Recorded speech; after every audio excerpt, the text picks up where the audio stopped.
Night of Champions as well, because we are going to be all over that show. We're going to be all over Night of Champions. We're starting nice and early. So not only are we doing the kickoff show, but we're also going to be covering the hour before. We're going to be doing the kickoff show. We're going to be doing the show itself. Obviously, we'll have a little short miniature 1 minute recap thing that goes out. So if you can't watch it or anything, or just want a bit of a recap on it, that'll go out afterwards as well. So we're going to be all over Night of Champions. That's tomorrow. And then on Sunday, we're doing NXT Battleground. So all of those stars of tomorrow that are going to make their way to the main roster, they are going to be in action on Sunday, and very much looking forward to watching that as well. But of course, Night of Champions very much is the one that's getting the attention.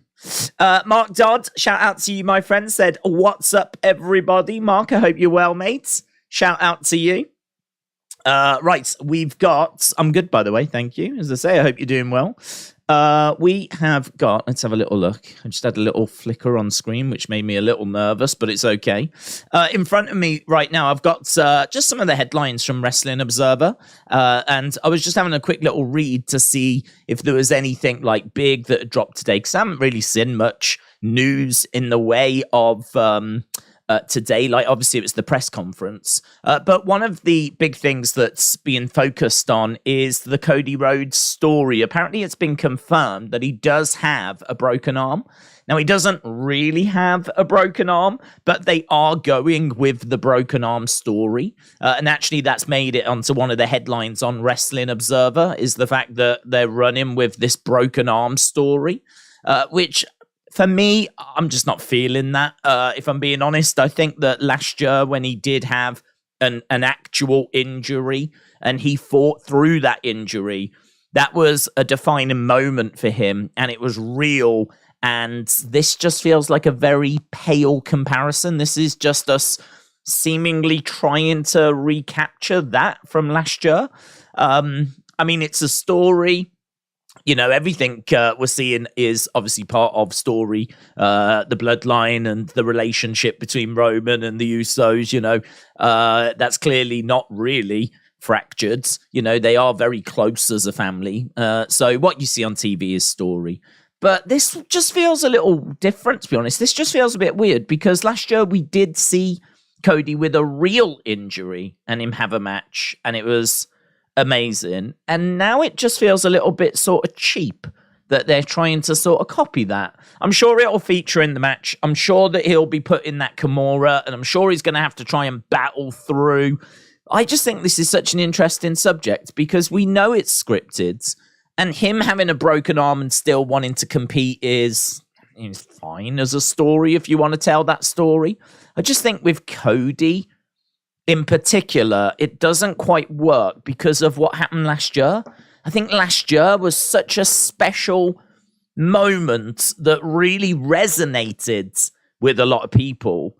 To 12 months later try and redo something similar, but only this time it's scripted, it's not real. I don't know. It's just a bit weird, I think that is. I just find the whole thing, of all the creative directions we could have took this story, this is a random one. I'll be the first to admit this is a random one. So apparently that's the story they're going with. He's got a broken arm, but the match is still going ahead. As well as that, Gable Steveson says that WWE has not approved his 2024 Olympic bid yet. So that is still up in the air, which is quite a surprise, to be honest, because I don't know when he's going to need to start training for that. But you would have imagined that he would need to start training for that if he wants to try and win an Olympic gold medal. Granted, he won one in 2021, but we don't really know what he's been up to since then. So I don't know. Another interesting situation with Gable Steveson. That's got a bit of news at the moment. The other thing as well is apparently there's a big internal focus. They're really making a big push to try and get younger talent onto Raw and SmackDown. They're really looking towards younger talent. So, call-ups, and what this means for the likes of Randy and Edge and AJ and, those kind of older superstars, early mid-40s superstars. I'm not sure. I don't think they're going to be forced out because obviously they bring a lot of star power. But WWE definitely looking more towards the youth and the younger stars that are coming through, which is good, which, is something that you do want to see. T-Rex, shout out to you, my friend. Appreciate the support. Hope you are well. Tonight, just before we get into the chat, and I do want to jump into the chat, I do want to just run down the card. Now, this was recorded last week. So it was recorded last week. I haven't seen any spoilers. I don't want any spoilers because what's the point, right? I mean, I easily could have found spoilers and done videos on the stuff last week, but I didn't because what's the point? We're going to watch it anyway. I'd much rather sit and enjoy whatever the show's going to be when it happens. I don't need to know a week in advance. I don't care. So I'm looking forward to tonight. Don't know how it's going to go, but there are spoilers out there if you do want to find them. We've got AJ against Carrion.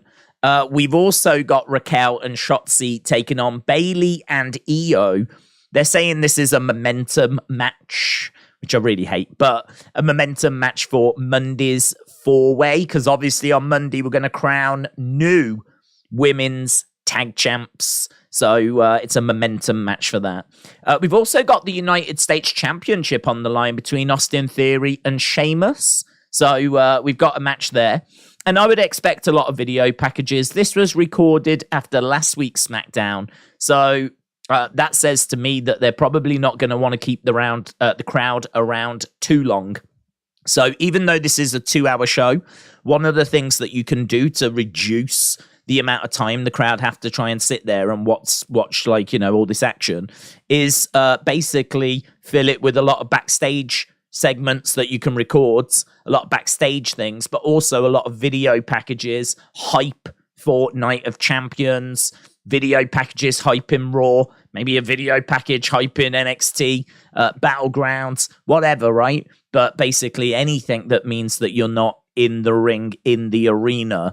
So I think there'll probably be quite a bit of stuff that we do away from the ring tonight, just because, that crowd were there for a couple of hours watching SmackDown. I think you could easily keep them around for another hour whilst you record some in-ring stuff, and then you just fill the other hour with, as I said, video packages, things along those lines. So what I will say is, even though the results of the matches are going to be available if you want to find them, I don't think that the whole show is going to be skippable, right? I don't think you can just check the results and brilliant, that's me done. Because I think that they'll do some behind the scenes stuff. I think there'll be some interesting interviews that won't have leaked. I don't know that there'll be anything in the way of news, to be honest, but it would be good if there was. It'd be great if there was a little Bray tease or something in a little backstage thing, and then it'll be like, did you see SmackDown? So these shows, even though they're pre-recorded, they are still worth watching. I've always said that about the ones when they come from the UK, that, even though these are pre-recorded, they are still worth watching. So yeah, looking forward to tonight. Aaron says, I thought it was funny during the press conference. Cody was so happy and smiling, but also the guy's arm is broken. Hope you are well. I am so excited for this weekend. Aaron, shout out to you, buds. Yeah, he got a great reaction when he came out. Obviously, the fans, I mean, what you can say about the Saudi Arabian fans is they are very vocal. They're very much into the sing-alongs and chanting and all that kind of stuff. They are a very vocal, passionate fan base. You never know how different cultures are. You never know that, you could go to some places and the people might just be a bit more reserved. They're a little bit different over in Japan, for example. But they obviously were chanting away, singing the songs, singing Cody's song. To be honest, I think they're probably influenced by what they see on TV. So the fact that, we go to places and there's chants and there's people singing along with the entrance themes, I think that probably has resonated around the world. And so a lot of these places now probably do react in a similar way. But the Saudi fans were great. They were really, really great, chanting, singing. And as we said, one thing you can't say about, there's been plenty said about Saudi and the shows being in Saudi. But one thing you can't say is that the fans don't like really enjoy it, or it's not like Saudi is paying like millions of dollars for a product which they don't care about, and they just want it because they know it's popular around the world. Like, there is clearly a dedicated, passionate fan base that is in Saudi Arabia.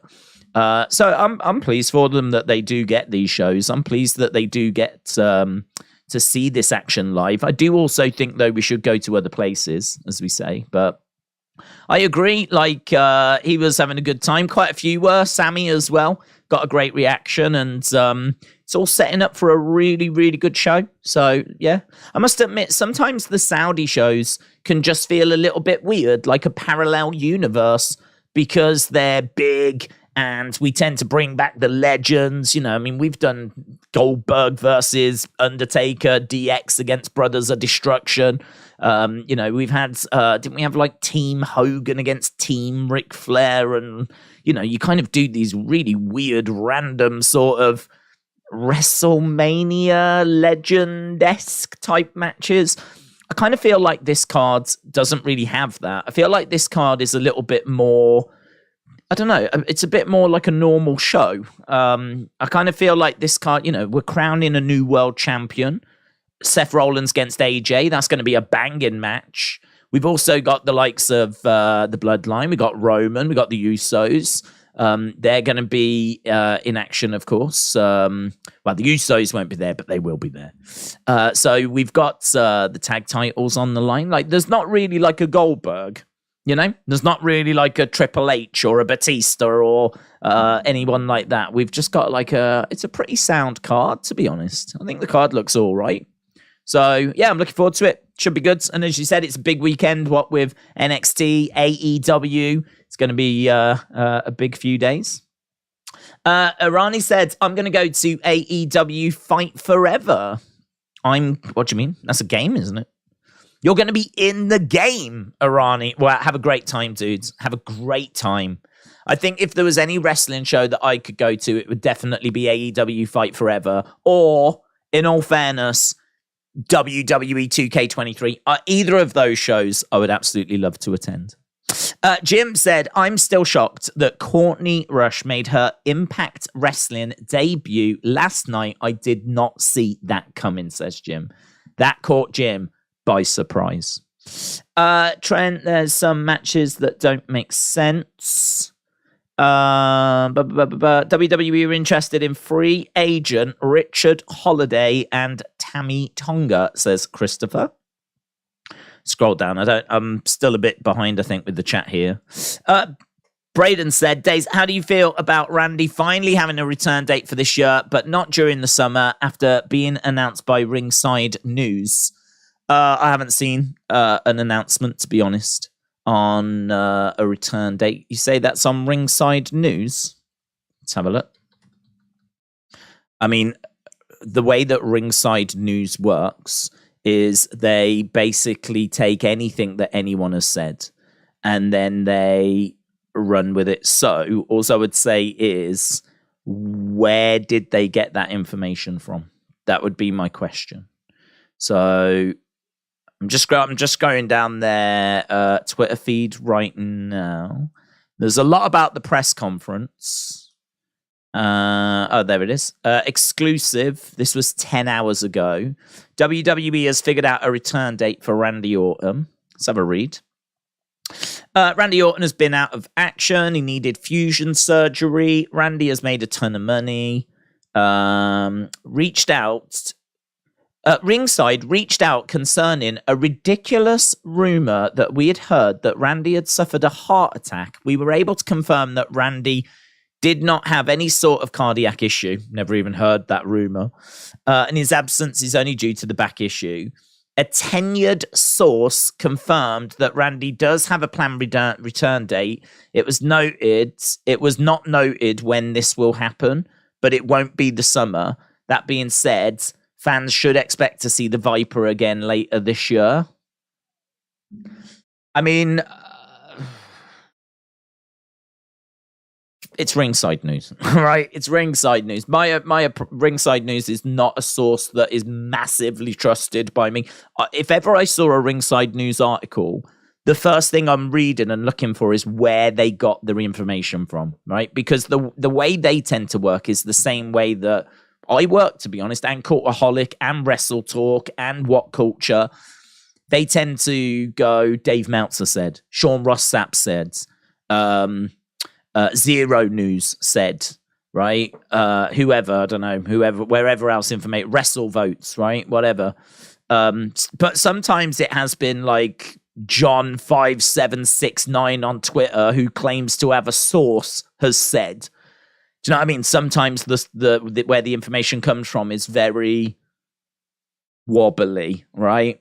Now, apparently, according to this, a source, a tenured source has confirmed. So I don't know. They're saying it's coming from their sources, which I must admit, I don't know that I've ever seen that before. I don't know that I've ever seen that with a ringside news report before. But then saying that, I really don't interact with their reports a great deal. Hence why I didn't even see this one. So they're saying that he's on his way back, but it won't be in the summer. Cool. I mean, I think that there's a chance that he comes back. The reason why I say that, nothing to do with ringside news. I'm not really down on ringside news, to be honest. I'm not really down on them, but I wouldn't ever really use them as it's come from ringside news sort of a source, you know. But in regards to Randy, we've spoken a lot about this. That was very, very serious. And we've said all along, like, if he can just get back from that, that's massive. There was rumors around WrestleMania time that he'd started getting his ring gear together. And there was rumors he was going to be at WrestleMania. You know, I mean, we've kind of been through a lot of these rumors and talks and all this kind of stuff. Pretty sure that was driven by ringside news as well at the time. And obviously there's been nothing that's come of it, but it certainly does seem like good news. This is only just a week or two though, since, was it his dad came out and said that the doctors have advised him to not come back?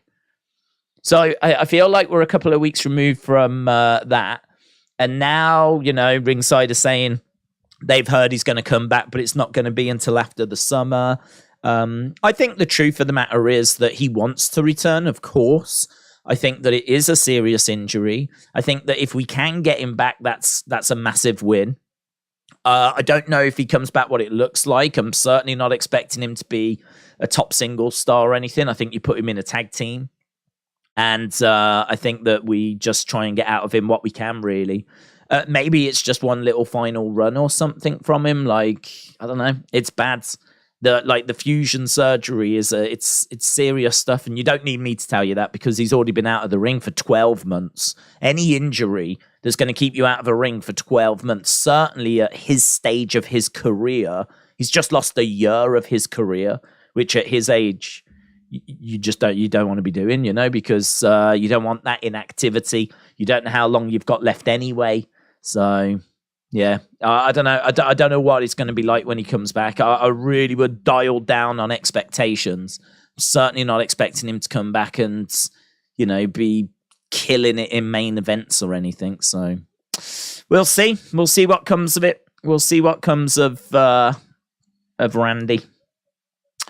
It was announced by WrestleLamia in one of their latest videos, and they're almost always right. Yeah, WrestleLamia will have got it from ringside news, right? This is WrestleLamia are exactly the same as Cultaholic, as Wrestle Talk, as all the others, right?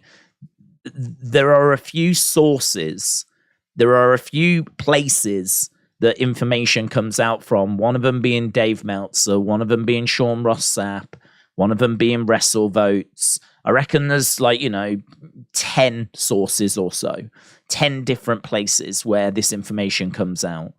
And you do get a few new upstarts that kind of jump in, the likes of Zero News or, places like that. But your WrestleLamias, your Wrestle Talks, your Cultaholics, your, What Culture, they're all doing the exact same thing. And I'm not knocking them. I do it as well. An article comes out from one of those guys, and then it will, people will make videos based on it. So I would not be surprised if WrestleLamia's video is based on the Ringside News report. So if without that report, the WrestleLamia wouldn't have created the video type situation. That's kind of how it works. But WrestleMania is on Meltzer's payroll. Oh, WrestleLamia. One more Tony D'Angelo mention. Could he be bailed out next Tuesday or after, said Not JPEG. Could Tony be bailed? Yeah, I don't actually know where that story's going with Tony D'Angelo, because at the moment, we were talking about it, and I think the consensus is that he's been arrested over what he did to Pretty Deadly. But the point I made was, but that can't lead to a match because Pretty Deadly are on the main roster. So unless Pretty Deadly are going to go back to NXT, which would make no sense, where's this going?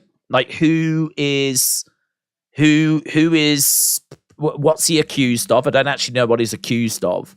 I think people are assuming that it is the Pretty Deadly when he chucked him in the water, right? I think people, and kidnapped them, whatever. I think people are assuming that, and it could be. But the point is, well, that can't lead to a match, or at least it doesn't look like it's going to lead to a match. So is it someone else? Is someone pressing charges? Is someone made allegations? Are these allegations false? Is someone causing Tony problems? Because I sort of feel like you're only going to do this kind of a storyline if it leads to a match or a feud or something. So I don't quite know who's behind this or what this story is at the moment, but I really like it. I like the fact that we're watching something which we don't quite have the answers for yet, but I think we will eventually. It's not like Bray, where sometimes you just maybe don't feel like you get the answers or all of the answers that you're looking for. But with this Tony story, I'm sure that we will. But at the moment, I'm not quite sure what it is. But I like that. That's not me complaining. That's me saying I like it. I like the fact that we've got a little story playing out, and I can't quite read what it is yet. Didn't Gallus hint that they got Tony arrested during the in-ring promo? Oh, I don't know, to be honest. If they did, that's interesting. If they, I can't. That would have passed me by, to be honest. Maybe I'll have to go back and watch that again. I mean, was that during the green light? Because to be honest, I was pretty distracted. They cut a promo in a green light, and I remember just going, why are they in a green light? Is this a new thing? Are they going to keep doing this? This looks weird. So if they were then saying, we got Tony arrested, that has passed me by. But that would be interesting, because maybe that would set up their next challengers, and maybe Gallus then retain. Jesus is coming after 6 days of work, says Mark. Okay. Praise be. Days, I've sent you a tweet about HBK on NXT putting pay-per-views on at the same time. Let's go. Shawn Michaels on whether NXT pay-per-views will continue to compete against premium live events. Battleground this Sunday will compete against Double or Nothing. Shawn was asked if NXT pay-per-views will continue to compete against AEW pay-per-views. To the best of my knowledge, no. For me and for us, the WWE as a whole, I'm always honest with you guys. Clearly, there are people far more important than me that make decisions that don't tell me about. For us, this was about a big Memorial Day weekend for WWE. Even though it's a little switched around for us, it's a little bit of a throwback to when we would have joint weekends with NXT on a Saturday and WWE pay-per-views on a Sunday. That is true. This is just flip-flopped with Night of Champions on Saturday, especially coming in the afternoon. Everyone felt it was a good combination to have NXT on the Sunday and create a big WWE weekend for WWE fans. For me personally, I would love to have as many standalone weekends on us as we can get. No different than having to go up against the NBA and NHL playoffs for the last several weeks. As much as I'm a basketball fan or an NHL fan, it thrills me when the playoffs are done. The less competition we can get, the better. That's a good grown-up answer, isn't it? To be honest. It's a good, mature, grown-up answer. He's saying that he would rather not go up against AEW, and if he can just like have a standalone weekend where all the attention is on them, which, I mean, that's a great answer. I feel like that is the truth. I feel like that is the truth. I feel like he is telling me the truth. I feel like he would genuinely love to be the only wrestling show on of that weekend so that he can have all the attention, all the spotlight, all the talk, rather than trying to go up against AEW and having to compete against them in a battle which I think he knows they're not going to win. I mean, I'm not expecting them to do better ratings than Double or Nothing. I think Double or Nothing will get much more attention. I think if you look at Twitter at the time, I think Double or Nothing will be like top of the Twitter trends and all of that. I mean, to be honest, I don't even think NXT has done a great job of... I think the card's good. I like the cards, but I don't think that they've done a great job of making it feel especially big.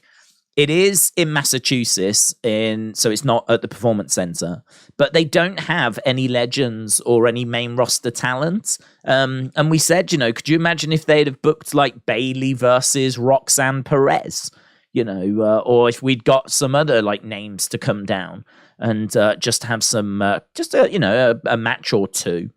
I can understand the argument of this is not about the main roster stars. This is about the younger talent getting these experiences.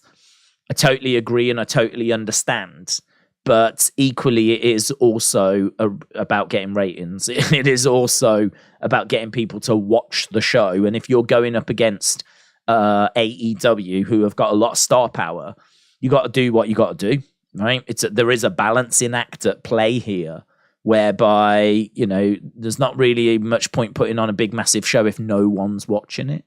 And, clearly that's not going to happen. Clearly there's people that are going to be tuning into it. But I suppose in a way, if this was a weekend where they weren't going up against anyone else, then this card would make sense. But the fact they're going up against AEW, I'm just a little surprised they didn't drop a name in there. But they haven't, and what will be, and I respect the bravery of doing that, and I'm sure it's going to be a great show. As I said, I think the card looks really good, actually. Did the prediction video for it, and as I said, as I was going through the matches, I was thinking, like, yeah, this is actually, pretty much everything's either had a decent build, or it's for a championship. And there's a lot of like good talent, which we really do expect to see on the main roster in a few years' time. There's quite a bit going on, actually. It's quite a good card. So I'm excited for that. I think that should be a good show. Days, are you doing Double or Nothing and NXT? No. We're doing NXT. I have been asked about this, about like, are we doing both? But doing both just isn't workable. We used to watch both NXT and AEW when they were both on at the same time, and it was difficult. It was difficult because you would always miss things. So you'd be watching the one and then something would happen on the other show. Plus also, I think you've got like AEW. I think you have got fans that do enjoy both and watch both. So I think there is crossover. But then equally, I think you have people that just want to watch NXT and only want to talk about that. And I think there's people that just want to watch AEW and they only want to talk about that. So you've kind of got like, I don't know, it's messy, isn't it? That's what it comes down to. It's messy. So trying to watch both is difficult. I don't think that really pleases anyone or works brilliantly for anyone. Because you'll be talking about NXT when some want you to talk about AEW. You'll be talking about AEW when some want you to talk about NXT. So it's better to pick one, go all in with it. This is the thumbnail. You know what we're watching. Bish, bash, bosh. Done. LS Dub said, my biggest hope for tonight is that I see something from Theory that makes me believe in him as a future main eventer. He'll get there, but at this rate, it'll be a while, says LS Dub. Richard said, AJ will win at Night of Champions because he's the most decorated superstar to win it all. James said, and then there's me. I watch 5 things at once. Well, you are a superhero. That is your superpower, James, with that ability. Randy is going to come back. Yay, says Corey. Theory's last promo was fire, says Trent. If they had a QR code in Saudi, it should go to a page about women's rights. Yeah, that'd be great. I mean, that would political Bray Wyatt. A political Bray Wyatt. That could be a whole new character. Where he just comes in and starts throwing politics into professional wrestling. Let's go. Steve said, did you see the report that WWE wants to make the main roster full of younger talent and slowly remove veterans from the show? AJ, Age, do you think that's a wise move? I do think it's a wise move. I think that it's not something that we need to rush. I don't think it's something that... I don't think it's something that we need to fire people over or anything. Like, we can just quite comfortably manage that situation. But yeah, I think that you want a bit of star power, you want a bit of name value, but equally you don't want to deny the younger guys opportunity and build up their characters. You know, if you think about how much screen time Edge has had, you know, he started Judgment Day, then started feuding with Judgment Day, and he's been in matches with Finn Balor, for example, and that's been all well and good, but you could have had someone else in that role. You could have had, rather than it being Edge, you could have had someone else do that job. And to be honest, that would have been great screen time for them. That would have been great promo time for them. That would have been, these superstars need those opportunities in order to get bigger. Unless you're going to get unless you're going to get screen time, promo time, be in interesting feuds, unless you're going to actually be put in those situations, it's going to be very difficult for you to develop and grow and grow your brand. And so, yeah, I can't say that I disagree. I think the only thing I would say is, I don't know how long AJ... I mean, Randy has sort of earned the right to go out on his terms, right? I think Randy has put so much into the business that we if he can get back, we should try and get him back. If WWE really were focused on youth, they'd probably say to Randy now, I think you're done, right? We don't need you back necessarily. You've run it till the wheels come off. I think we're about done. But he's earned the right to come back and go out on his terms. AJ Styles, I think, I don't know how long he's got left, but a couple of years maybe, something like that. I mean, he might be thinking about moving on, going with the family anyway. I think it's on a case-by-case basis. I don't think it's a case of once you get to 45, that's it. I think it's more where are we? How long have you got left? If someone's only got a few years left in them, then maybe we do start to dial it down a little bit, use them a bit more sparingly, which allows us then to use the younger talent. So I haven't got an issue with it. I think there is a balancing act there because you do still need their star power and name value. And you don't want to upset them and drive them off to AEW. Right, so there is definitely a balancing act, but no, it makes sense, doesn't it? There's a lot of good young talent coming through as well that deserve that TV time and those spots on premium live events and whatever. So, yep. Favorite Beastie Boys song, said Not JPEG. I think. Oh man, that's a good question. Sacrifice comes to mind. Intergalactic comes to mind, of course. The one, though, that I think is probably a bit more of an album track is, I think it's called Song for New York. It was on the 5 Boroughs. and I believe it was written after 9/11.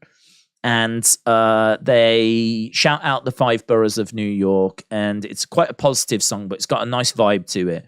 And I don't know, it just always stood out to me. And I think that what it was about as well kind of elevated it. And I thought the 5 boroughs was an all right album. Obviously not as good as their other work, their earlier work. But I remember Intergalactic being on TV all the time on the music channels. Love that. But that's a bit of an obvious choice, isn't it? And then you can kind of go back through their hits, and they've had some great tracks. I do like Beastie Boys. I'd say they're one of my favorite kind of hip hop groups, but I probably don't listen to them as much as I should. But there's a Paul's Boutique. That's a early Beastie Boys album, which I've listened to quite a few times, but I don't love it. I can appreciate it, but it's not one of my go-to albums. I wish it was, because I love the cover, and I know it's important, and I know it's got some great tracks on it, but I just rarely go back to it. And I must admit, I do find that with a lot of Beastie Boys albums. I love their singles, and as I said, I enjoyed the 5 boroughs, but I don't find myself going back to their albums. I don't find myself like playing Beastie Boy like stuff to death. If I did, I'd probably just be hitting the hits. But I do like them. I think they're so different. And they passed away, didn't he? So I mean, they're done now. I tell you who. I think one of them got married to Kathleen Hanna from. Well, she's in. What's the band that she's out of? Is it Bikini Kill? Might be Bikini Kill. I kind of like that Riot Girl stuff. That's quite interesting to me. That's kind of like female fronted, like indie kind of stuff. Which Bikini Kill was one. Sleater Kinney was another. And I believe she got married to one of the Beastie Boys. So there's the kind of connected worlds. Richard said AJ's going to win at Night of Champions. All right, let's try and go down. Days, who's the real GOAT, Elvis or MJ? Let's go. I love how we've strayed into a little bit of music. Who's the real GOAT, Elvis or Michael Jackson? That's an interesting one, isn't it? I mean, I feel like they've both had massive impacts, but it's probably got to be Elvis. I think what Elvis did for music. I mean, would you have an MJ if there wasn't an Elvis? I genuinely don't know. I find that kind of 50s music. It's mental to me how in the 20s and 30s you've got like dance halls and things like this, and you've got big band. You know, that was music back in the day, was like big band stuff, and a bit of jazz obviously and whatever, bluegrass and all this stuff. But like that explosion of rock and roll, I can't quite piece it together. I would love a documentary on it, actually. I'm sure there is a documentary, but I would love a documentary on how rock and roll sort of came to be, how like specifically how it evolved.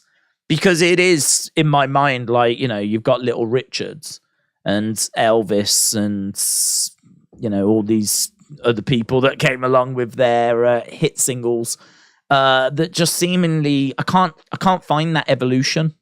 You know, it just seemingly just arrived in the 50s, and Elvis is obviously a big part of that.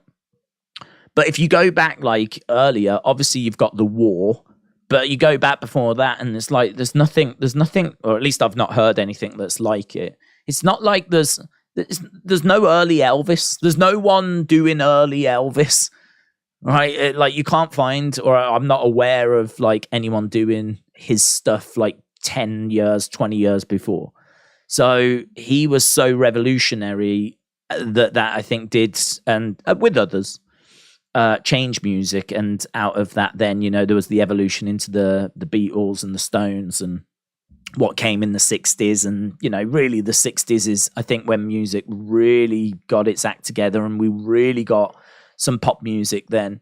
And then, that was the foundation for what came later with the Jackson 5 and Michael Jackson and everything. So I don't know. That'd be a very interesting, if you took Elvis out of the equation, would we have still got to Michael Jackson? How would that have affected music? I'm sure there's plenty of videos, documentaries on that.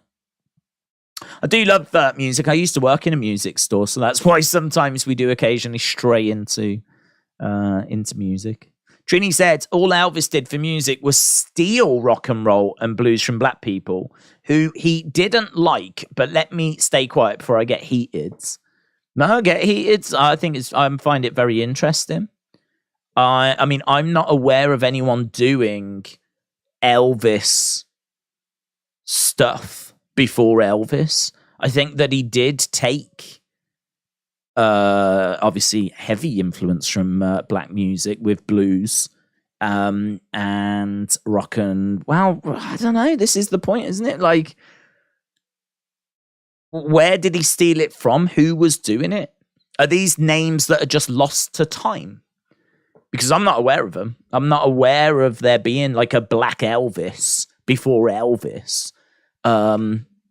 So no, go on a heated rant because I'm open to getting some knowledge.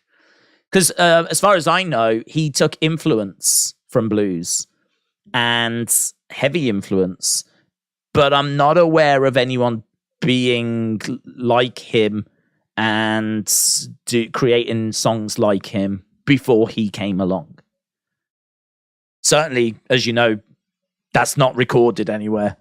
It's not. We don't really talk about anyone. I mean, you've got Little Richards, but Little Richard ain't the same as Elvis. Go on, one. I wanna know if you got any names. He stole it and made it pop because he was white and accepted. Revolutionary, where roll my eyes, says Trini. Yeah, but what did he take? He took like blues. And as you say, he made it pop. He made it popular. He kind of repackaged it and then like made it popular. But it had to go through some sort of change, some sort of filter. He wasn't just completely copying.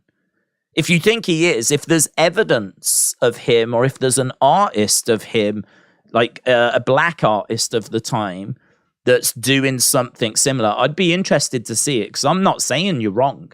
I'm saying I genuinely don't know, and I'd be interested to know. Because I'm actually not a big Elvis fan, to be honest. It's someone else who I don't go back and listen to. But I definitely, he was revolutionary in the sense of bringing that music to the masses. And I do agree that he took heavy influence / stole from black culture. But what I'm not aware of are the exact names of the artists that he stole from and what their music was that they were creating at the time. Because to me, my impression is that they were doing things that were, similar, but not exactly the same, or not similar to the point where he is not revolutionary. Like, I don't think it's unfair to call him revolutionary because I'm not aware of anyone else that was doing the same thing as him. But there were people in the black culture that he definitely took from. There are a number of black artists who came before Elvis that were doing that music, but they were black, so there was no platform. What's their names? What's their name? What's the names? I'd be interested in checking them out, because I genuinely couldn't name them. I don't know of them. I feel like he was Eminem before Eminem, predominantly black music, but more praise and sales than black artists. Could be wrong, wasn't around, says Trent. Well, this is an interesting conversation for a wrestling stream, first of all. Hank Williams was inspired. There is a difference. But Dad is not a noun podcast says Roy Hamilton. That's not a name I've ever heard. We'll check that out. Roy Hamilton. But right, we have connected days. Before Michael, there was Jackie Wilson and James Brown. Elvis was nothing to the African American community. Elvis was nothing to the African American community. His favorite superhero was Captain Marvel, and a lot of his jumpsuits were inspired by his costume. But Robert Johnson is the blues goat. He played and sang with blues singers. Greggy said, Days Meltzer said Cody versus Roman is penned for Mania 40. Do you disagree? Hang on. Trini said, I disagree, but we can disagree. I don't know. Well, I don't know that we're disagreeing, to be honest. I don't know that we're disagreeing. It's difficult to give you a set of names or a list of names because a lot of these names have been lost to history because they were black.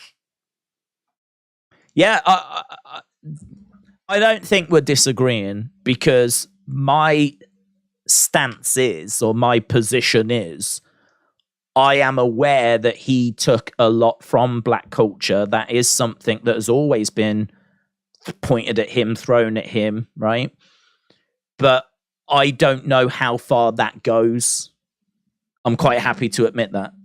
As I said, I'm not a massive Elvis fan, so I'm quite happy to admit that I don't know what he took and how much he took, and I'm not aware of like black artist names. Like I am not aware of a black Elvis that was around before Elvis. So one could have existed. One could have existed, and as you say, could have been lost to history. But without knowing that, without seeing that people, or that person, or whoever it was he took influence from, I can't make a judgment as to how much he stole, or how, like, you know, if it's fair to say and accuse him of doing that. I don't know. I can't make that judgment. So I don't know. Perhaps it'll always just remain a bit of a divisive subject. Perhaps it'll always just remain something that people will have disagreements on. I think my position on it is an honest one of I don't know. I don't know. I don't know how much he took. Someone said Roy Hamilton, though, so I'm interested in that. Greggy said, Meltzer said, Cody against Roman is penned for WrestleMania 40. Thoughts? Cody Roman penned for WrestleMania 40. There was talk, was there not, of Cody Gunther? I heard a lot of talk about that earlier in the week. Roman Cody again for 40. I don't mind. I think that this is a story. I think we know that long-term stories can work, obviously. And yeah, I think back to WrestleMania 3, Hogan against Andre. And Hogan obviously wins. Then he faces Andre. Was it Saturday night's main event? Or Friday night's main event? It was one of those kind of big main event type shows on TV.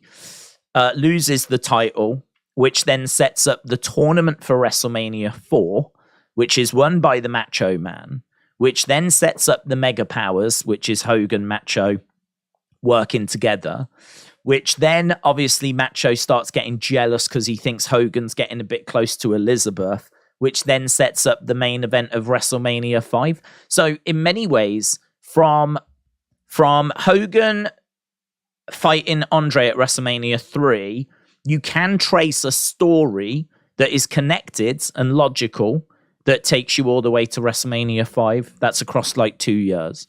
You can go even further with Undertaker Shawn at 25, Undertaker Shawn 26, where Shawn thought that he could beat the streak, couldn't at 25, tried again, said, I'll put my career on the line, couldn't, ended his career. Triple H was upset. Triple H then wanted The Undertaker. We get Undertaker Triple H at 27. Triple H couldn't do it. Then that builds to the end of an era match at WrestleMania 28, where you've got Undertaker against Triple H, Hell in a Cell. Shawn Michaels is the guest referee. So all those 4 WrestleManias are connected. The only difference there is that really outside of the actual WrestleManias, the builds for them, obviously, as well, there's not really much more to them than that. It's not like that Hogan one that I just gave you, which, you know, kind of played out a lot more throughout the year. But either way, you know, you can connect those 4 WrestleManias. And the reason why I'm saying this is because I think that if next year WrestleMania 40 is going to be Roman Cody, I'm not against that. I'm not down on that, because I think a lot of us, myself included, thought that Cody was going to win the title at WrestleMania 39. Now, he didn't, right? Which is a setback, and a lot of people said he was buried. But all it does is it just means that when he does win the title, because he's gonna win the title, when he does win the title, it's gonna feel bigger and better because we've seen him have some setbacks. I mean, don't forget, when he first arrived, he beat Seth 3 times in a row. Then he went away due to injury, came back, won the Rumble. And so if he'd have won WrestleMania like we thought he was going to, it was all very simple, straightforward. It was pretty much the straightest road that you could travel since he returned, right? Like, it was just winning matches. Okay, the injury was a setback, but that, you know, in a way, just meant that you could bring him back at the Rumble. He wins the Rumble, goes to WrestleMania, wins the title.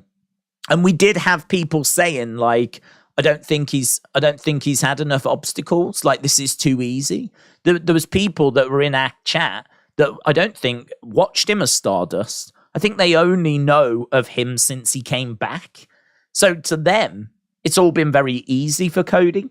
Cody just has won these matches. Okay, he got the injury, but then came back, won the Rumble, and oh my God, now he's going to be champion. He's going to beat Roman, and it was all very straightforward.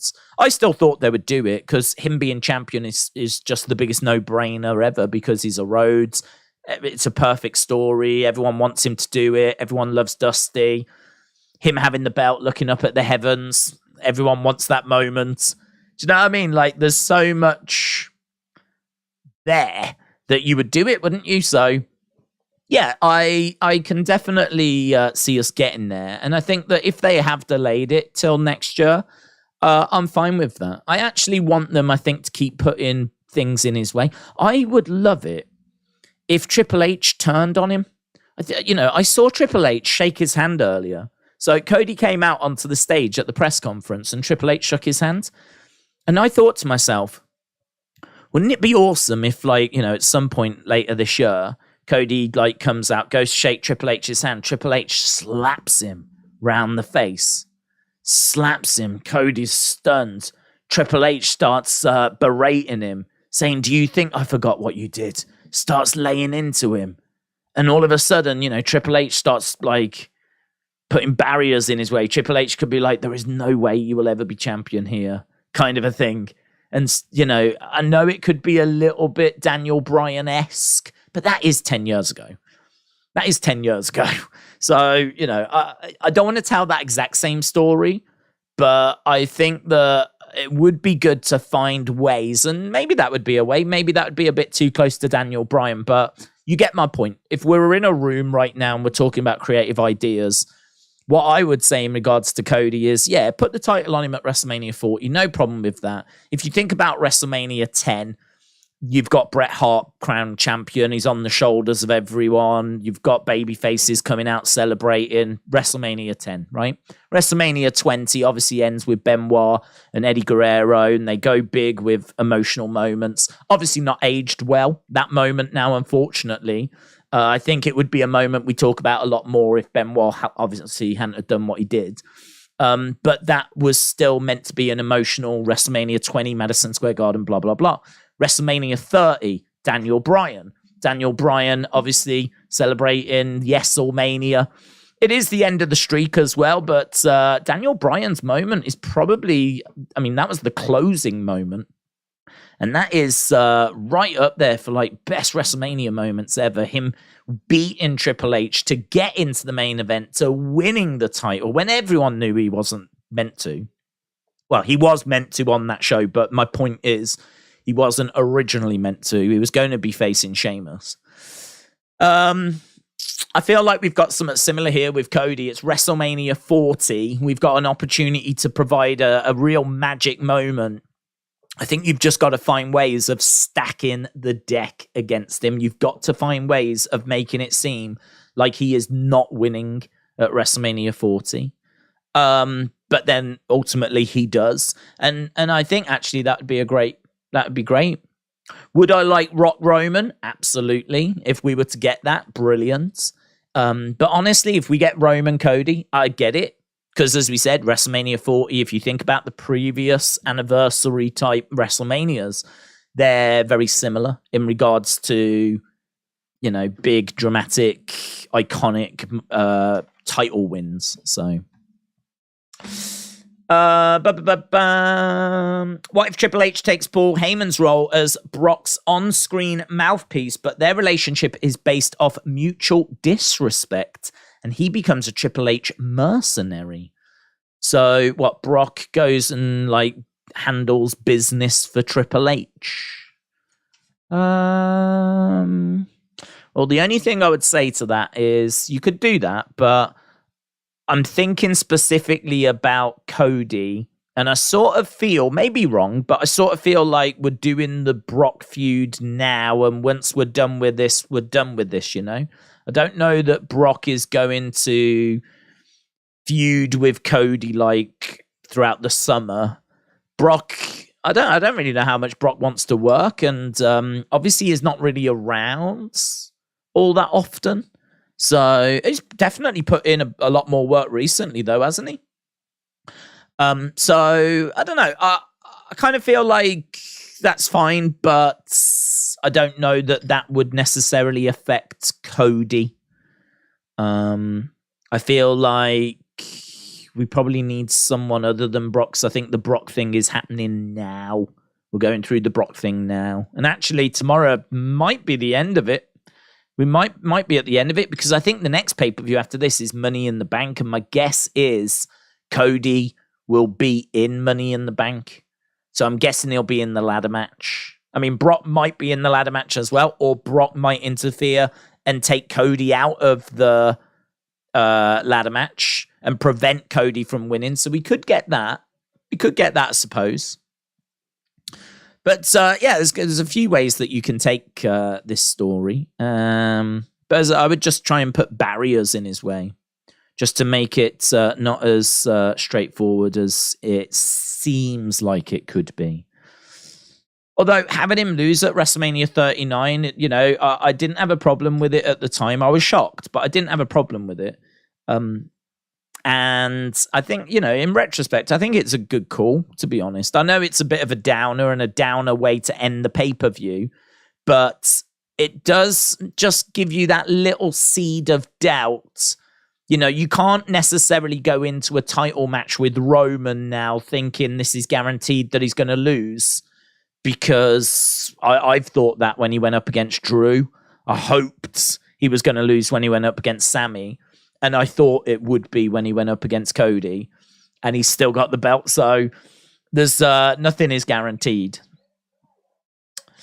Imagine being shocked that Roman won at WrestleMania and didn't get to 1,000 days, said Austin. There he is. Trini said, I want Roman to get beaten so bad tomorrow he cries, just to see how Austin reacts. Right, we've got a KO show tonight. KO show with Roman and Solo. We also have got AJ taking on Karrion Kross. Time to show people the fights.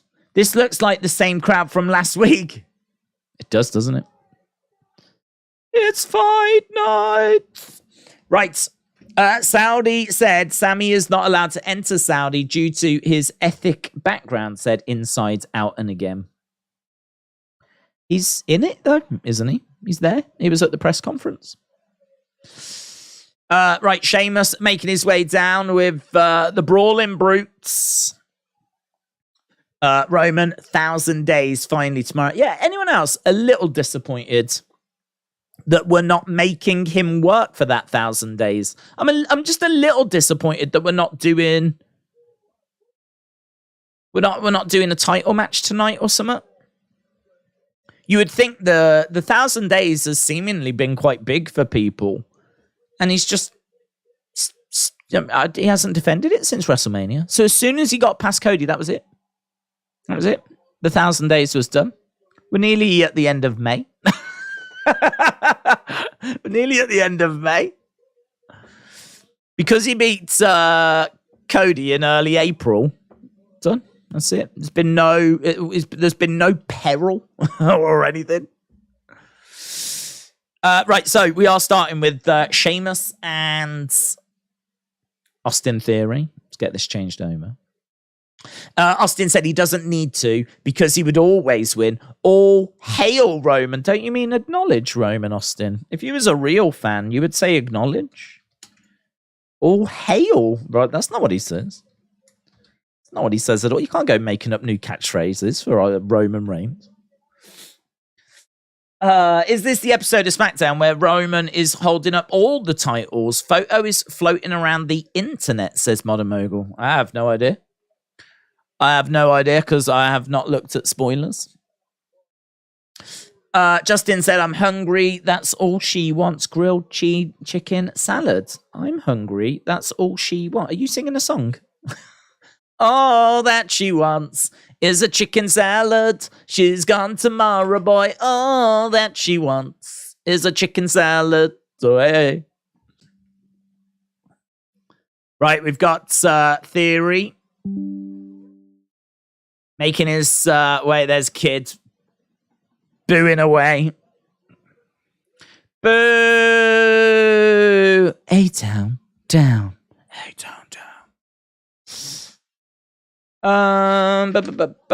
Randy, shout out to you. Aubrey Edwards said, imagine Roman winning the tag belts tomorrow. Lol. Right, Theory, Sheamus, US title match. It's not a bad way to start the show, is it?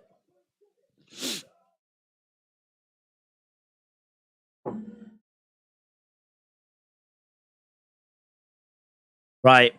Now, I've not seen anything on this match. I'm hoping it's going to bang. I'm hoping we're going to get something tasty here.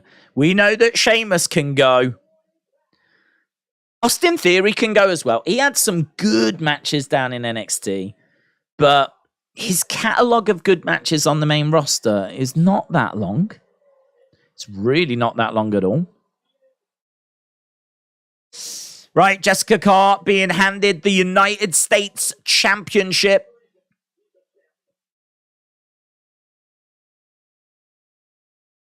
Wade Barrett says that Austin Theory has got a habit of riding his luck at times.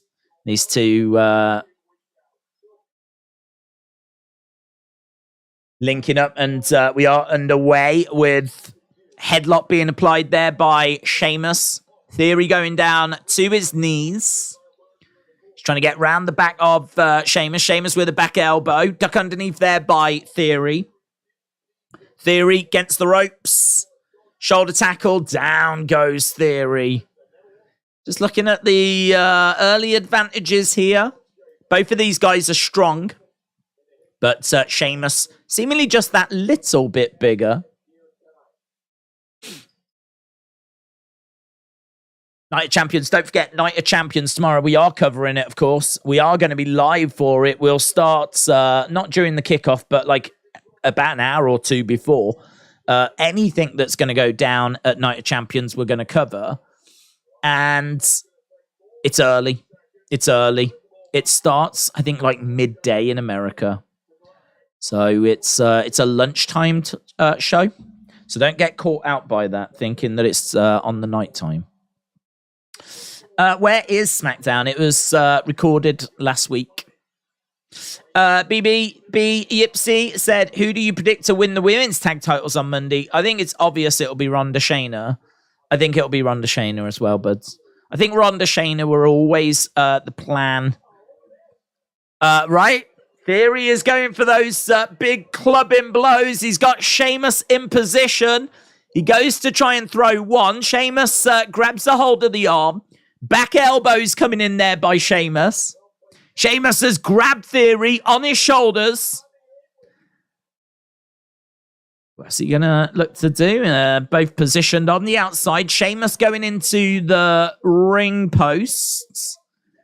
Planted onto the edge of the ring. And to the outside goes Sheamus.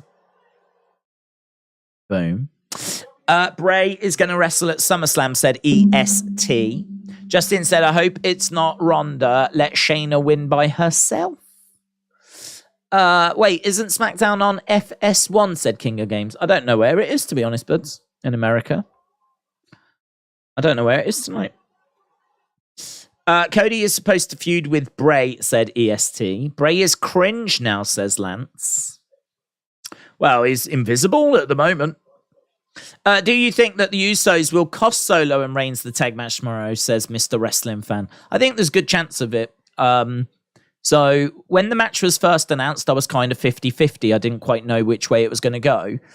But I think the fact that they have sort of teased Sami and Kevin against Judgment Day makes me think we're probably going to do that next. And I think the belts will probably be involved.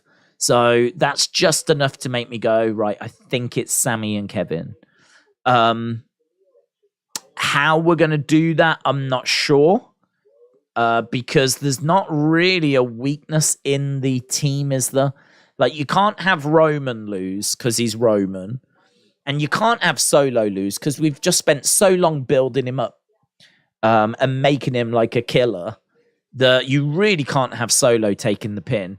I do wonder, and I really wonder if what we're going to see tomorrow are the Usos trying to help.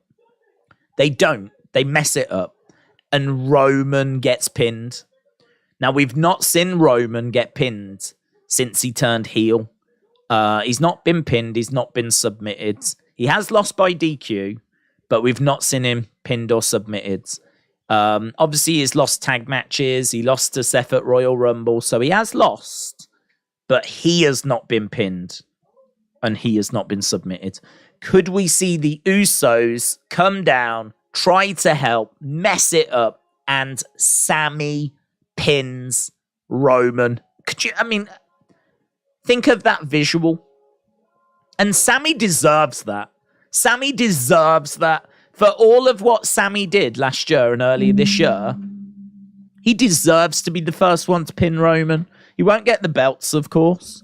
He'll just retain the tag titles. So it won't mean as much as it would if he'd have got the win in Montreal. But still, I feel like that is something that will give Sami a bit of a boost. Do you know what I mean? You can really gloat about that. You can really do something with that. And I hope they do. I'll be a lot more excited. I know it's sort of a weird little thing in wrestling where it shouldn't really matter who gets the pin in a tag match. Do you know what I mean? It shouldn't really matter. It's a tag match. It's not for the belts. But the fact that we've not seen Roman get pins or submitted, if someone can do that, even if it's because of the Usos trying to get involved and distracting, it will still be a big thing. It will still be a big talking point. So I'm really hoping that's what we see. I'm really hoping that's what they've got booked. And imagine that. Roman's 1,000-day celebration is ruined. Because as much as he should be celebrating the fact he's been champ for 1,000 days, he gets pinned on that day. That is the day when he first gets pinned. It's very clever. It's very I'm not saying it's clever because I've just come up with it. Because there are people saying and talking about this as well, right? It's a theory that's out there. But it's clever in the sense of just timing-wise, it's great. The fact that it should be a day he's celebrating is actually going to be one of the worst days for him since he turned heel. He's actually going to get pinned. So yeah, I'd be totally down for that. And I don't think that takes anything away from the person that ends up beating him for the title. Don't think the fact that he's been pinned in a tag match makes it less, I don't know, valuable when Cody beats him at WrestleMania next year. You know, that will have no connection. So I would do that. I would book that. That's how I would book it, definitely. So yeah, I think there is a chance. Godfather's host, and I'm blowing out that Coco Beware, doing the birds. Why am I watching SmackDown? I know the results. I had to call a 1-900 number back in the day to find out the Warrior beat Hogan. Thank you. Thank you. A 1-900 number. We never had those. I mean, we saw them advertised, but I mean, I don't even know what happened if you called it. I don't think you can call 1-900 in the UK, and I don't think it does anything. What would have been clever is if someone had got that number in the UK and made it a premium call line and maybe put on some fake wrestling voices or something. So the kids would call it. They'd think they were talking, because it still showed on TV, call this number. But because it was an American number, like, I don't think it worked. I never tried it. I just presumed it was an American thing. It wouldn't work here. So yeah, you could have done like some fake voices, and then kids on a premium line would have thought they were listening to like Macho Man and Hogan and Warrior or whatever. It's actually just John down the road making a fortune. Oof, backbreaker. Right, we were at commercial break. You get a Bray Wyatt psychiatric report when you call, says Ray. Melissa said, I think the guy from NXT that's part of the Usos and Reigns family in real life, he surprises us and tries to help Roman and Solo and screws up and Reigns gets pinned. The guy from NXT that's part of the Usos and Reigns family, he surprises us, helps Roman and Solo. The guy from NXT. Well, Solo was that guy. I'm not aware of anyone else in NXT that's connected in the bloodline. Solo was there, but he's come up now. Do you think Bobby should hang up the boots soon, says Lance? I think it's difficult. I think you'd need to have a conversation with Bobby. I think you need to have a conversation with Bobby and see how long he wants to do it for. See what his plans are. Again, I think if they're just looking at like a few more years or something, then I think you would look to dial it down. Because, you know, why invest in someone that's only around for a few years? And Bobby could absolutely be in that category. You still put them on big shows and you give them big feuds, but you just sort of dial it down. Like they maybe go for a period where they're not really doing a great deal. And then maybe as you get to, say, a SummerSlam or something, you really turn the heat up again.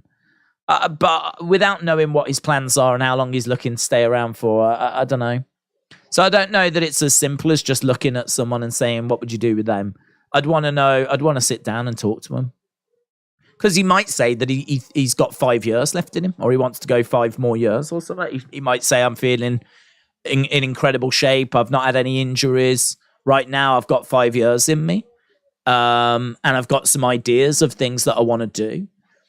And if he's giving you that kind of excitement and he's excited, then maybe you would be a bit more inclined to do some stuff with him and keep him around, you know, to kick out. But equally, you might talk to someone like Bobby and he might be like, no, I'm feeling pretty battered. I've probably got a year in me, something like that. Well, then the way you treat him would be much different, wouldn't it? Sheamus with a big knee strike.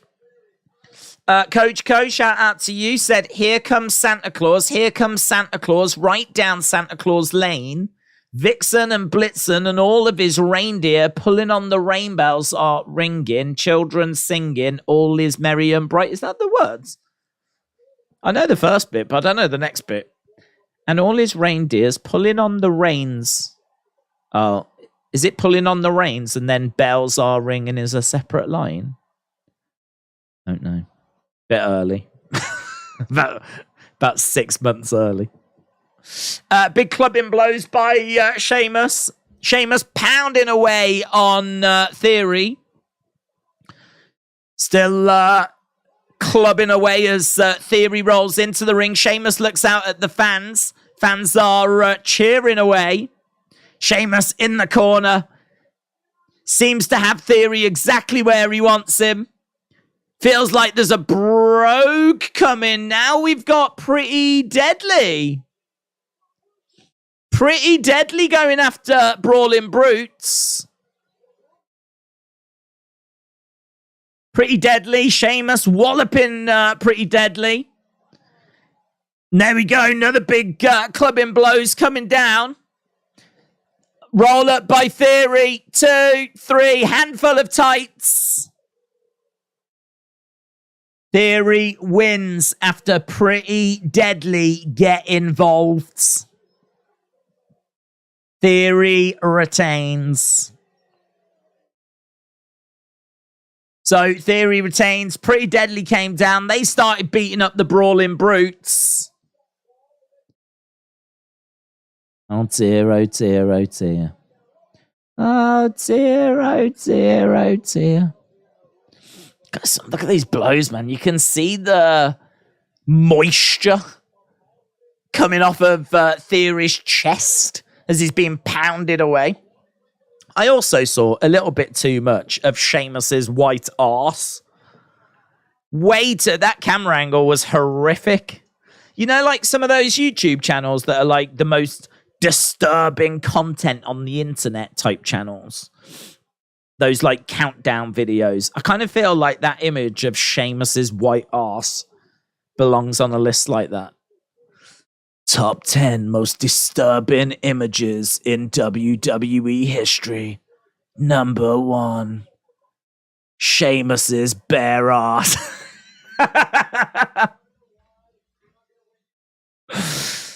Well, there we go. Theory retains. Dates, how'd you feel about Rob Van Dam against AJ Styles for the new World Heavyweight Championship? Yeah, do it. I mean, I don't think that Rob Van Dam should win, but you could do a short little fun story. Maybe at one of the Saudi shows or something.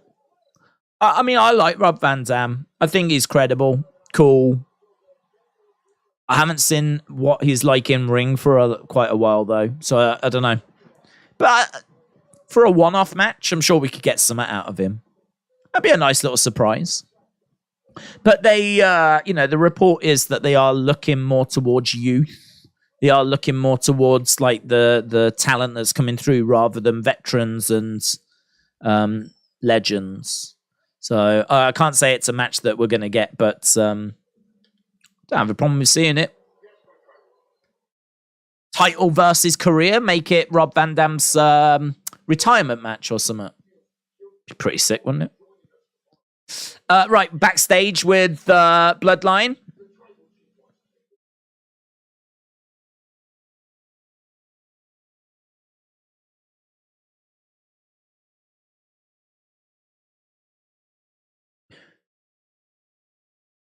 Usos invited for the 1,000-day celebration next week.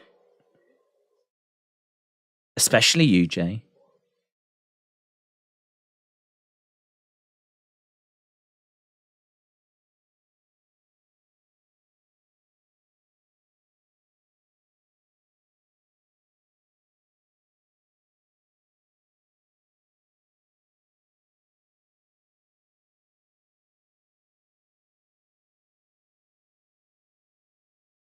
Jimmy's not happy, man.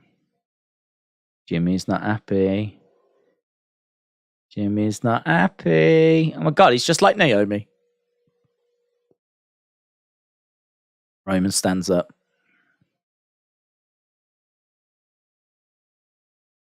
Roman and Jimmy. Are you standing up on me? Jimmy turns and stares at Roman. You think you're a tough guy? Oh my God, what's happening? This needed this. Come on. Roman says, come on. What's different? Ain't nothing changed. Think back to when we were kids. I whooped you then, and I'll whoop you now. Smirk on the face of Jimmy. I whooped you then, and I'll whoop you now. You're going to respect me. You're going to obey me? You're going to acknowledge me?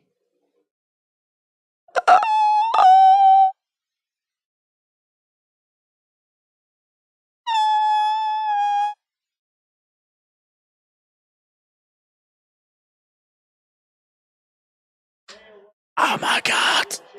Oh my God, it was amazing. That was sick. That was sick. Do you remember we were saying? Do you remember earlier when we said there will be backstage segments that mean that tonight is worth watching? That was it. Right there. Right there. Jimmy stands up to Roman. Stood up to Roman. He was not backing down. Jay had to stand up and say, come on, Us, let's go. So the Usos were invited. What just happened for those not watching? The Usos were invited to Roman's 1,000-day celebration next week. And Roman chipped in, especially you, Jay. Right? Jimmy was like, nah, see what I mean? I'm off. I'm leaving. He stood up, went to walk away. Roman told him to stay. And then there was this confrontation where he told him to sit back down. Jimmy wouldn't sit down. And he said, you know, I whooped you when I was a kid. I'll whoop you now. Nothing's changed. You're going to obey me. You're going to acknowledge me. I mean, the cracks are just... And what's really interesting is... Do you remember it was Jay that walked away at the Royal Rumble? So Jay walked away at the Rumble. It's not Jay that's walking away now. This is Jimmy that's walking away now. We know that Jay had his difficulties with Roman and with what happened at the Rumble. I mean, I believe there was a choice that he had to make, and I believe he made it. But he struggled with it as well. He struggled. And do you remember when he came back, he said, I'm back, but I might not be back in the bloodline. And we never really got any more on that, to be honest. We never really got any more. I kind of feel like he's made a few comments maybe that he's on boards and whatever, but we know that there's that doubt that's there. But now it's Jimmy. Now it's Jimmy. Jimmy is the one that's having issues with Roman. I mean, we're building to them. This whole thing's going to fall apart. This whole thing, as we know, is going to fall apart. But watching it slowly unfolds is really good. It's really interesting. Really, really interesting. Wow. Wow. I wish I had my sound. Wow. 1,000 days of yeet. Here's to 1,000 more, said Wrestle with Andy. Days, what if AEW had their own European pay-per-views? What if AEW had their own European pay-per-views? Well, they've got one. Wembley. Imagine if AEW had Hell in a Cell match, Money in the Bank. Wouldn't that be great? Yeah, they're not. I don't think they're allowed because those are owned by WWE. So I believe those match types and names are owned by WWE. Otherwise, everyone would be doing Royal Rumbles because Royal Rumbles are so popular. I don't think Battle Royal. I think Battle Royal precedes WWE, so I don't think they can own the copyright for that. To be honest, I don't think they can own Battle Royal. That's something that was happening in the territories, but you know. Money in the Bank, Hell in a Cell, Royal Rumble, these are all WWE creations. So they just flat out own all of those. They own those. And they've picked up War Games as well. They've got War Games, hence why you don't get War Games. You get Blood and Guts, which is similar, but I think there's just enough differences to allow it to be in AEW. And you know, they can't do Royal Rumble, but they do the Casino Battle Royal, which is where people come down, but they don't come down like every 2 minutes or whatever. It's the hearts and it's the diamonds and it's all that kind of stuff. So that's why we're not seeing it in AEW.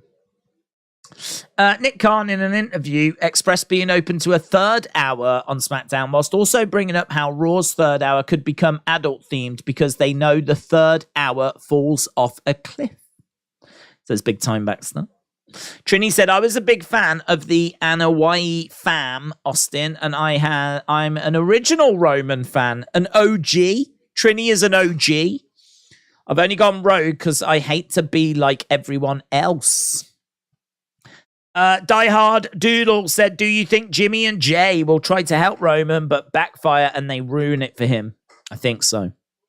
We touched on that 10-15 minutes ago. So yeah, I think it is. I think it will go that way. He's kind of implying that he hasn't told them that to be there though. So I'm guessing they are there. I haven't seen them in Saudi. Obviously, if they're not there, it's going to be harder for them to interfere. But I presume that they are. Right, here's Damage Control. We got the power. We got the pain. We got the rage inside the cage. Here is Bailey and Io Sky. No Dakota Kai because she's broken. We got the power. We got the pain inside the rage inside the cage. We like to get nasty, nasty. He is a miracle come to all if we just follow the light. So let's give thanks to the Lord above because Santa Claus comes tonight. So let's give thanks to the Lord above because Santa Claus comes tonight. I hope everything's all right, Coach Co. I mean, you went through a period of like months and months and months and months of facts. Then you started to use ChatGPT or something to compose your messages. Then you moved on to like just random Michael Jackson thoughts. Now you seem to be on like some sort of Christmas Carol vibe. I don't know. I don't know how you come up with this stuff. I just don't think everything's all right in your world, to be honest. But God bless you. God bless you. You're in a safe space. You're amongst friends. Right, Bella sounded. Raquel and Bailey. Coach Co's gone back to the future on us, and it's Christmas in May. Poop and urine. Now Santa Claus. You just never know what's coming, do you, Zoom Station? Maggie said, Brony, yet people just don't like to give Roman his dues. Lance said, Coach Co is a great mind. That's nice. But X Music said, Coach Co worries us. All of these things are true. Bryson said, news today that says LA Knight could have a last-minute match at Knock against Boogs. Boogs. That'd be good. I read that it would be the first match. I read this. I can't remember what the website was. But they reported it, and they said it would be the first kickoff show match since 2018. Now, my immediate reaction was that's rubbish. And I still believe it's rubbish. And it is rubbish. I'm sure it's rubbish. Because there was a kickoff show match at Clash at the Castle, wasn't there? And I seem to remember Natalya against Liv at like WrestleMania 36. Well, that was 2020. I promise you, there was a report that said an article that had been written that said that they're looking to do LA Knight against Rick Boogs, but they're going to add it to the kickoff show, which would make it the first match on a kickoff show since 2018. Now, whether they meant Saudi, maybe they meant Saudi, but I don't think there's ever been a match on a kickoff show on the Saudi cards, have there? Maybe they meant Saudi, but they didn't say that. They didn't say that. I remember reading it, and straight away, I went, no, that can't be right. No. The first one that came to my mind was Liv Natalya, actually, from WrestleMania 36. I have no idea why. Don't know why. But that was the first one that came to my mind. Dej, you're silly. It's Bailey and Io against Raquel and Shotzi. I wasn't thinking. I don't really care. This is like momentum. So we'll keep it that. That's a better match. That's a better match. Can't we? Let's pretend we're watching that one. Isn't there a match missing from Night of Champions main cards? What? What do you mean? What do you mean? Explain yourself right now. What do you mean it's missing? Coach Co says they told me pa-pa-rum pum pa. Let's go. Come, they told me pa-ra-pa-pum-pum. A newborn king to see pa-ra-pa-pum-pum. Our finest gifts we bring pa-ra-pa-pum-pum.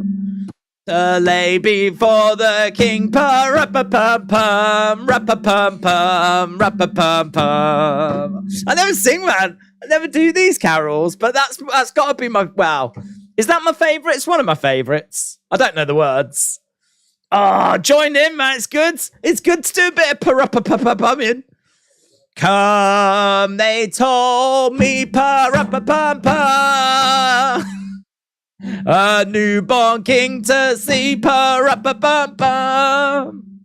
Oh, I wish I had like a trumpet and all that stuff. I want to go for it. I want to be like dressed like someone that was at like the king's coronation. You know, I want to be in like red tunic with like fluffy cuffs. I want fluffy cuffs and a trumpet.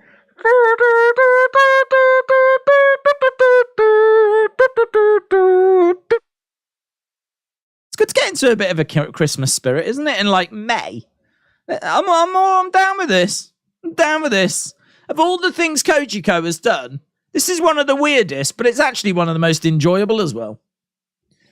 I like that one. And I love the fact you had to sit there typing out pa-ra-pa-pum-pum.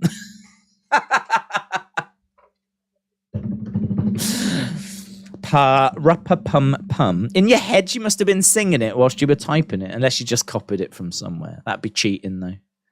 I'd be upset with you if you did that, Kojiko.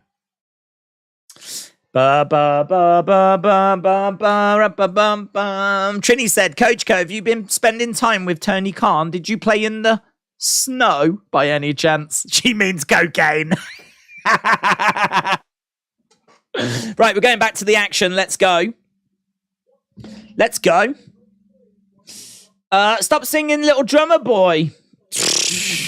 Let's go. Let's sing all the classics. And Smackdown, by the way. The Roman stuff was awesome. First match was fine. I'm sure this is going to be good as well. It's just, it doesn't matter with this match, does it? Let's be honest. Stupid momentum. Momentum for a match, which I'm pretty sure both of these teams are going to lose. Right. We are back underway. Pa-ra-pa-pum-pum. Bailey and Io taking on Raquel and Shotzi. I probably should change this, shouldn't I? Just because there might be people that jump in and like get excited. That's a lot to write in it. Oh man, Bailey. Io versus Raquel and Shot. By the time I finish this, they'll finish. Jen and Lorelei said, I've tuned in just in time for Christmas spirit. Let's go. Well, we're trying to get ready. Jennifer, Lorelei, hope you're both well. We're trying to get ready. We're trying to get in the mood. It's not far away. You'll turn around and you'll be like, oh my God, it's Christmas. So, yeah, just months away. Christmas, just a few months away. Pa-ra-pa-pum-pum.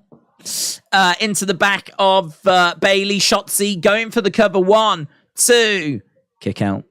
Mother Mogul said, does damage control add a member whilst Dakota is injured? We could revitalize the Raquel and Kai when she returns to kick Raquel out of her spot. Raquel can turn on Shotzi to join the faction.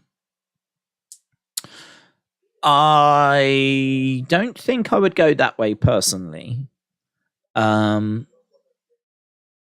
just because Raquel's big and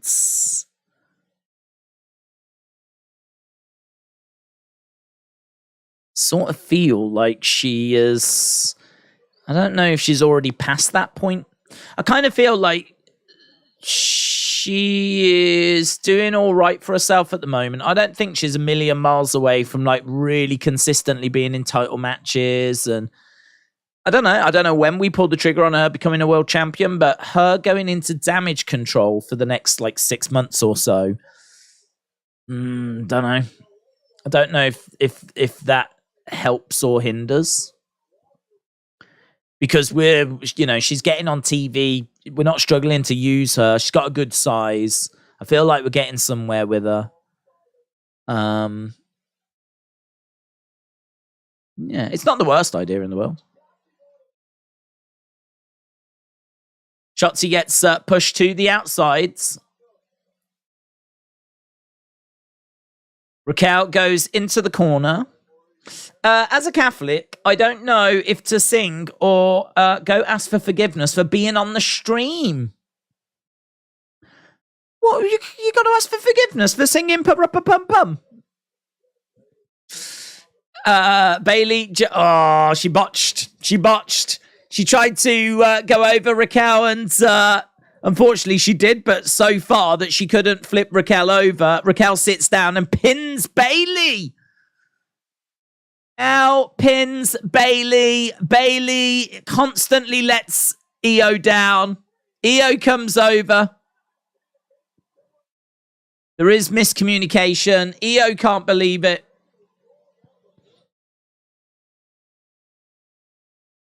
Oh my God.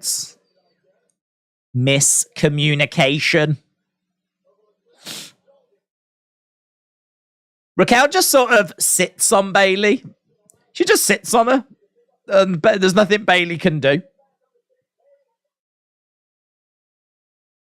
Io's trying to explain that was disappointing. Okay, so Raquel, Shotzi win. Miscommunication. Results in Raquel pinning Bailey. Bit of a messy finish. Well, that's what she said.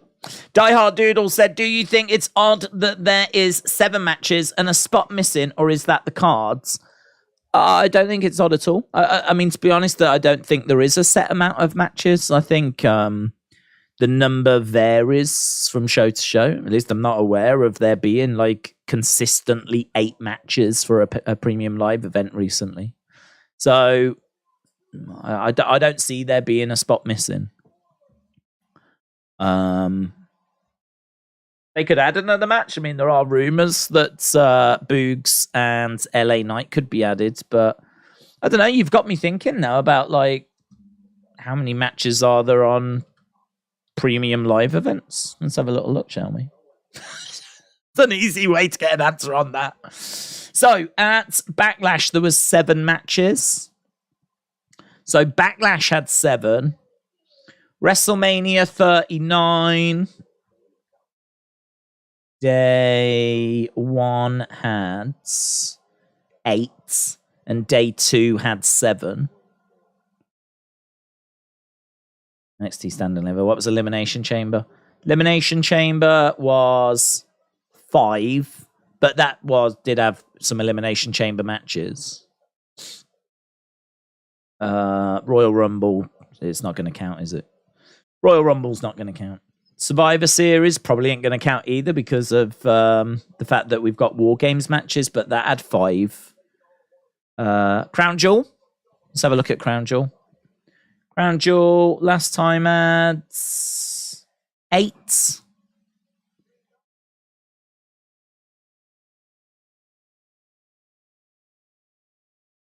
Day 1. How many were there? 7. Yeah, there seems to be just a varied amount from show to show. Coach Co says Santa Claus. Coach Co, appreciate the support, by the way. We're just seeing a video package on AJ Styles at the moment.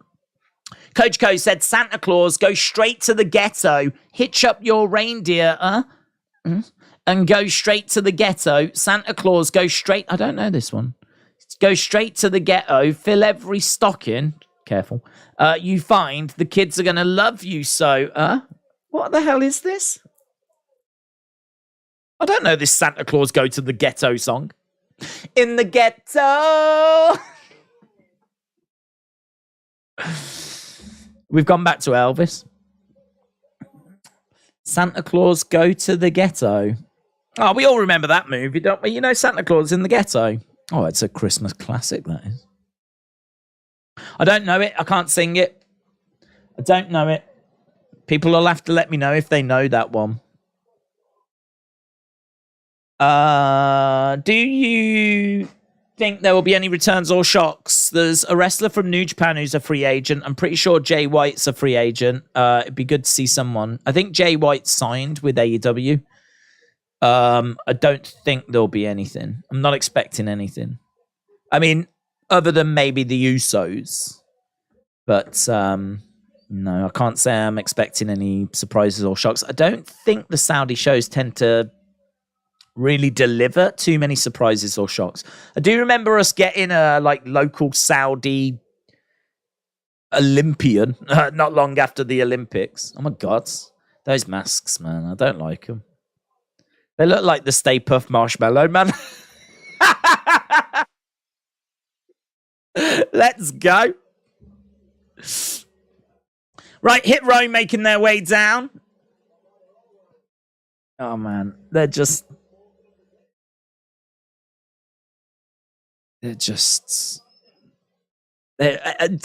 everything they do is just cringe.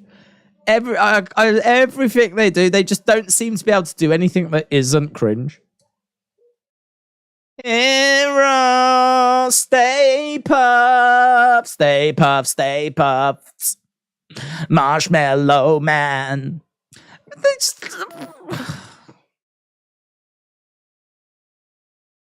I said when this group was down in NXT, and call me out if you believe I'm lying, right? But I did. I said I don't like this group because they don't seem natural and they just seem like they try too hard. And now look at them. Now look at them. Cameron Grimes.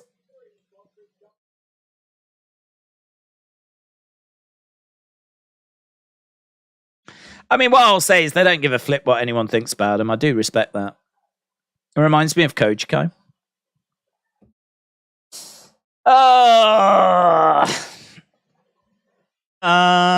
Clash of Champions. From his beard to his boots, he was covered with ammo like a big, fat, drunk, disgruntled Yuletide Rambo, says Ron. Scripts roll. I agree. Hit and miss Rose, says Maggie. No fear and loathing in LA with Hit Row. Call it like it is. Hit Row garbage to the 10th power. Why is Hit Row on my pre-tape sports entertainment? I really think that you could do something with Hit Row. I think you'd have to get rid of Top Dollar, right? I just don't buy him. It doesn't feel like, I'm sure he loves hip hop and whatever, but I don't find him to be cool, credible. I would take him out the group. I think that B-Fab and Ashanti the Adonis have got something about them, right? I reckon there's something there. And maybe if Swerve was still with them as well, but not with all four. I've never been on board with Top Dollar.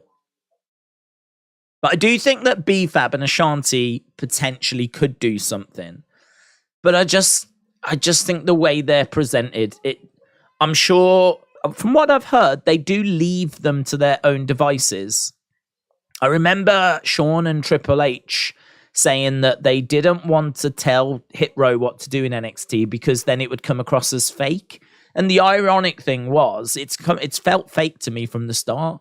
Now, I think B-Fab is does music, does like hip hop stuff does do rapping, but I don't know, the way that they come out and they're like money, money, money, and all this kind of stuff, like, and the way they're like strutting down, walking down, it all feels so fake and forced and manufactured, and I just, they're trying to be cool rather than being cool.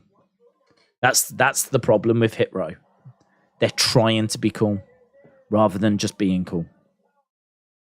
And I think like you'd have to take Top Dollar out. You'd have to just make it a bit more natural. It just feels like they're, as I said, it just feels like they're trying to be cool. But at this point, I don't even know what we're trying to do with them, because they've not had a great main roster career so far. So I don't know. I don't know if I feel like at this stage, we're just using them as jobbers.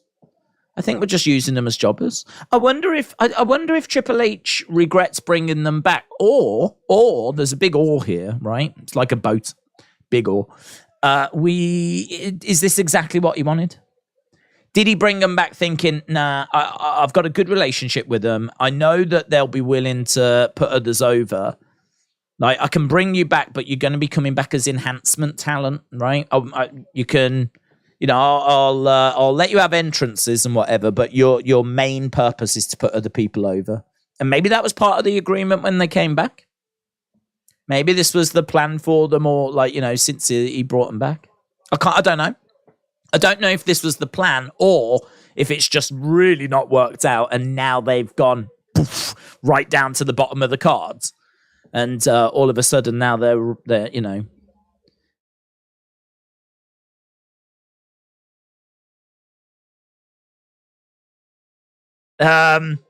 Wade Barrett said he loves this entire crew. Michael Cole said your guy Top Dollar, and he's like, it's one of my favorites. I love this entire crew. Wade Barrett loves these guys. He's a big fan. Send Hit Row to AEW Dark, says Erasure Minds. Hit Row needs Swerve back, says Moolah. Yeah, I mean, Swerve, I think, embodies what we were talking about in regards to, like, I think he is cool. And I don't think he necessarily tries to be cool. And so, yeah, I think he was good. I kind of like Adonis, because, to be honest, he just sort of keeps himself to himself. I don't know if it's because B-Fab obviously is, she's got quite a distinctive look with the dreadlocks and everything. And she's quite tall as well. Like, she seems to stand out in that women's division. And then, of course, you got Top Dollar, and he gets most of the focus.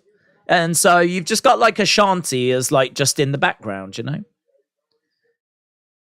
But I kind of like Ashanti. I don't think he's really getting much on him, to be honest. I don't think that this is going to hold him back. I think that if he can have a good little match, kick out. Because I don't think we've really seen him have like much in the way of singles matches. So actually, I'm quite looking forward to seeing what he can do here. I do remember watching him a few times before Hit Row.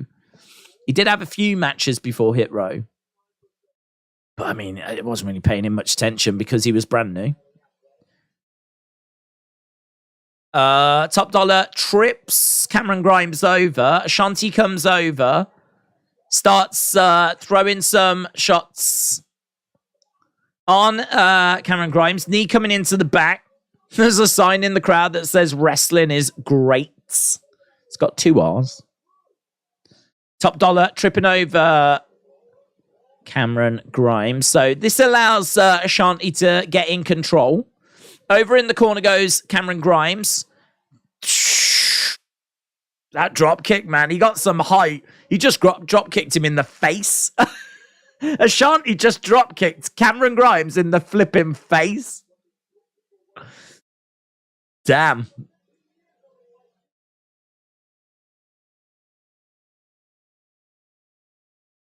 You've been here 27 years. No one likes you. Wade Barrett, Michael Cole going off at each other. Against the ropes. Nice shot coming in there by Grimes. Down goes Ashanti. A bit of noise for this one, you know. As I said, I don't think Ashanti has got any on him. I don't think, like, the cringe. Down goes Ashanti. 1, 2, 3. Cameron Grimes wins. I wish that was a little longer, to be honest. I wish that was a little longer, and I wish Ashanti had actually looked... He had a little bit in there, but I wish he'd looked a little better. I wish they'd given him a bit more.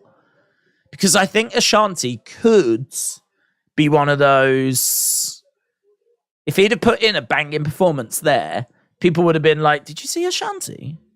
Did you see Ashanti the Adonis in that match? I don't think they really gave him enough for people to say that. I felt like the crowd were... I don't know, I could be wrong, but I felt like the crowd were watching that, and I think they were willing to give Ashanti a bit of a go there. I don't think people just got up and went to the bathroom. But either way, look, Cameron Grimes wins. And he gets knocked down to the ground by Corbin. Cameron Grimes beats Ashanti. And Corbin attacks afterwards. Right now, we've got progressive match flow. Match flow. Right. I think Big John is going to be a surprise. Let's go. Oh, he loves... Oh. Love it in Saudi. Oh, I love it in Saudi. He lives in Saudi now. He's bought property there, I'm sure. Oh, Tenenbaum, oh, Tenenbaum, shine in the night. Oh, Tenenbaum, oh, Tenenbaum, shine in the night. Your lights sparkle as the stars shine. Oh, Tenenbaum, shine in the night. I don't know that one either. Do you remember when you did the pump, pump, pump on one? I love that. Now you've gone into some Christmas deep cuts. I don't know them. Ron said 19 matches in one night is overkill. Please tape the other shows. The biggest wrestling fan would get bored after half that without a break. What's this, Ron? 19 matches. What's this? When's this? What's happening? What's happening? It's Bianca. I'll tell you what's happening here. Bianca, look at that woman.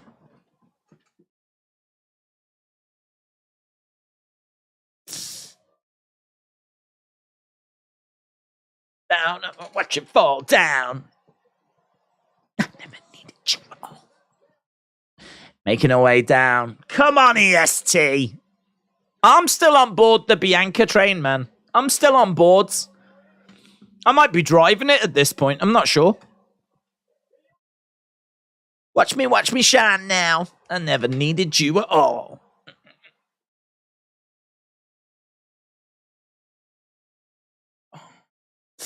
Thumbs down. Christopher's booing Bianca.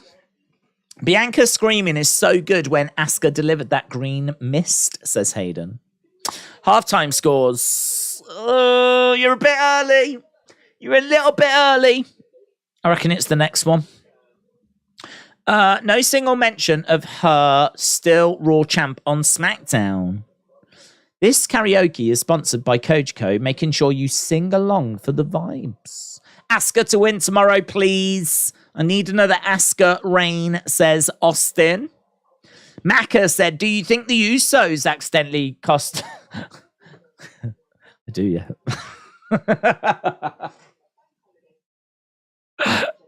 I wonder if we should put a little thing in the corner where we just count how many times that'll be asked.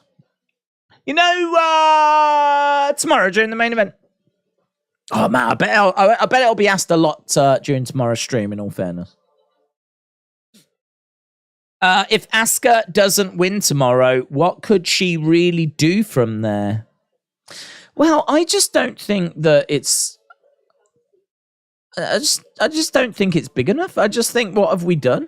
I mean, She went away for a little bit, came back at the Rumble. Everyone got super excited. And then, what happened at WrestleMania happened. She lost. And then Bianca went on and faced someone else at Backlash. And then for some reason, we've just gone back to Asuka. The whole thing is just... I've added it to my list of reasons why Triple H is not the second coming of wrestling, right? Why he is not the savior that we all thought he was going to be. I've got it on my list. I mean, Triple H is fine, but yeah, the way that Asuka's been treated since she came back at the Royal Rumble, not great. And I've got no reason to think she's going to win now. Could you do it? Sure. Could we make it work? Yeah, you can build her into a badass going forwards, sure. But it doesn't change the fact that the way she's been booked up until this point has been rubbish since she came back at the Rumble. And just hasn't made any sense. And, I mean, the whole Miss thing as well, it sucks. It really sucks. When she came out and shook Bianca's hand last week, she was like, oh, I wonder what she's going to do. I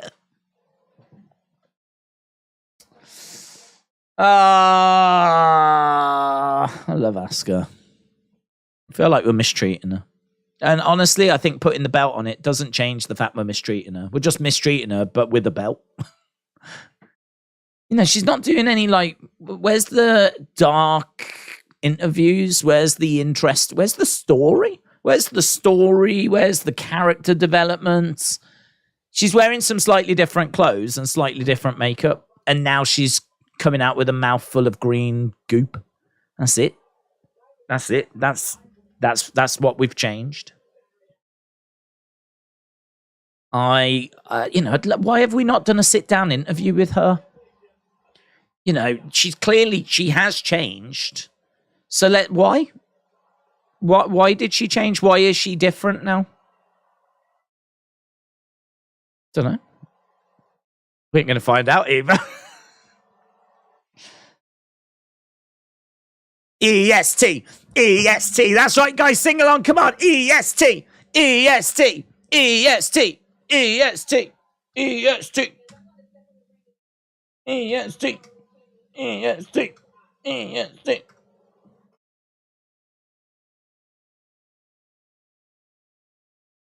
This isn't the same Asuka that she remembers.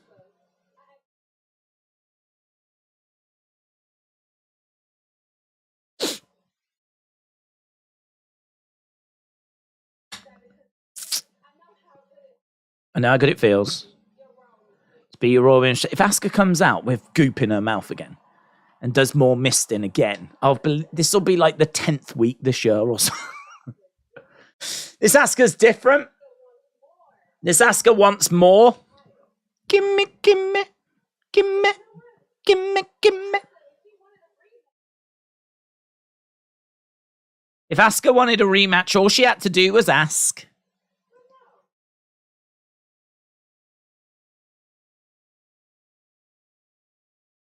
She's got green stuff all over her hands. Is this from before? Did she not wash her hands?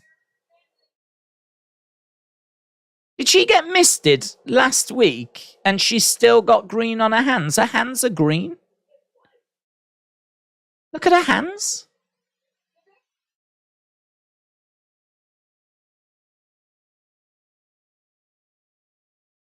My hands are still green. My eyes still burn. Am I meant to know? Why is her hands green? She got spat in the face. She managed to clean that off.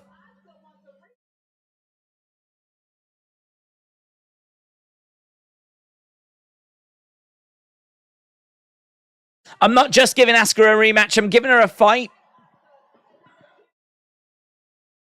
What I've learned is that when Bianca goes to the toilet, she doesn't wash in her hands.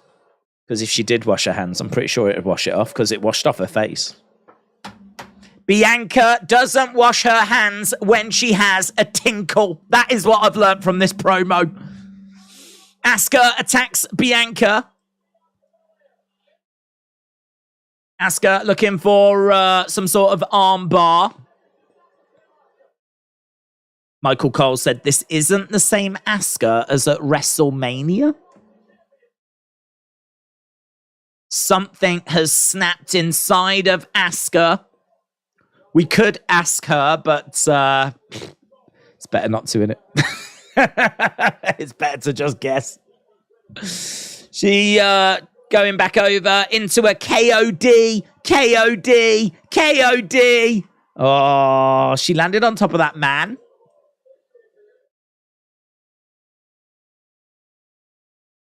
Ooh. Well, do you know what? There was no mist.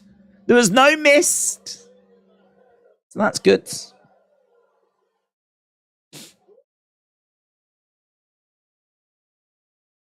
I never needed you at all. WWE really needs to stop fake crowd noises. We're backstage with Kevin and Sammy. We've got the KO show coming up tonight. KO show coming up tonight. And we are going to do halftime scores as well. Don't you think we're not? Because we are. But we've got LA Knight. Yeah.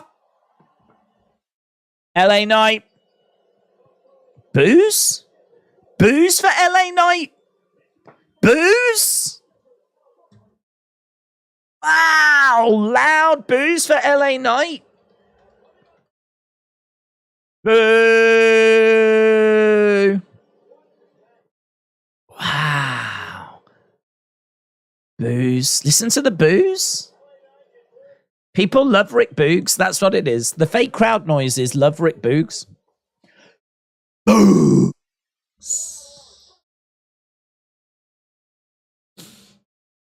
Boo.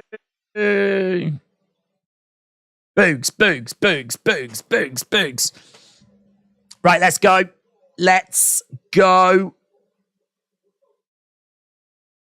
Samantha says fake boos. Halftime scores, everybody, it's the halftime scores. I really want to know your halftime scores. People hate Put it LA in Knight. The chat.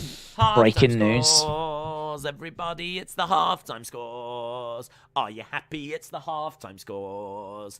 Are you happy or you sad? Halftime scores. Everybody, it's the halftime scores. I should get that recorded. If I got it recorded, I could just press play then. Just sit here like this. Getting your scores. Lex Bliss Gamer said 7. Jason says 8. Matrix said 7. Boogs LA Knight could be good, says John. I'll go 6, said Zoom Station. JM Beer said 7. Samuel said 6.5. Samantha says 7. Justin said 6. Greg says 8. Stone said 6.5. John says 5. Funko Pop Asylum said 6. Justin with a 6. Hayden with a 6. Die Hard Doodle with a 6. WWE Fan 1000 says 7 Kojiko songs. Cursed One said, my score is LA Knight out of 10. 6.5 tonight is better than Raw, said Christopher. Piped in noises always ruin it, says Serious Gaming. LD Cool said 7. Tim said 10 out of 10, no Bray. Jeff said halftime score 7. Shannon said 7.9. Legend 72 says 8. Ron says 5. Trey Gaming says 7. Terry said 6.5. Bryson said 9. Jake says 8. Austin said 7.5. Justin with an 8. Arturo with a 7. Tristan with a 10. Martin with a 5. Where's the halftime score emoji? Funny you should say that, actually, because I thought about that during the members stream. I do need to do that. But Explicit Gamer with the 7. Maggie said 10 for Kojiko. Oh, 10 for Kojiko. 5.9 for Jay. 5 for the fake night booze, says Nathan. They were real.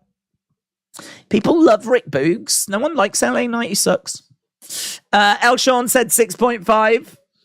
Travis says 8. Hayden with a 6. Kyron with a 10.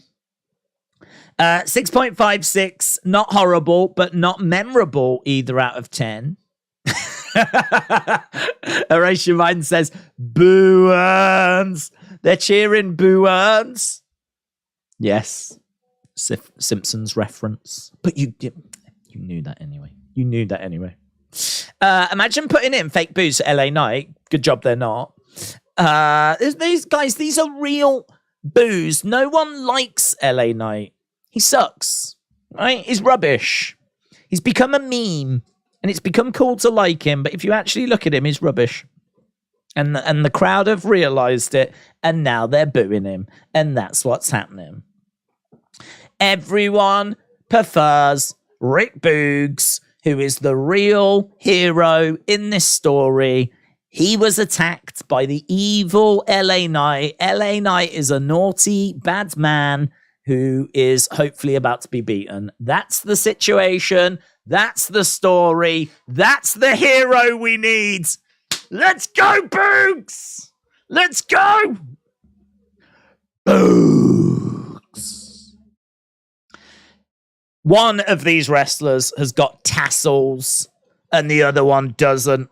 Simple as that. That is it. That's what it boils down to. One of these is wearing electric pink and one of them is LA Knight.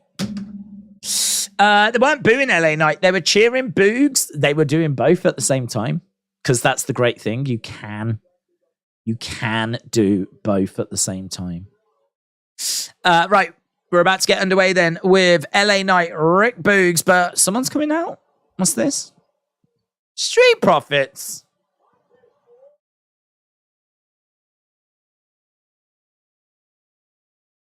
What's this?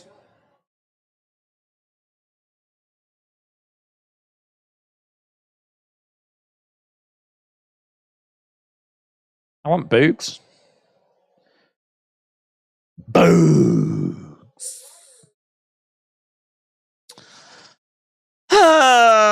What happened with Sunny? She's been around. She's popped in. She's said hello. She should be coming back on a more consistent basis soon.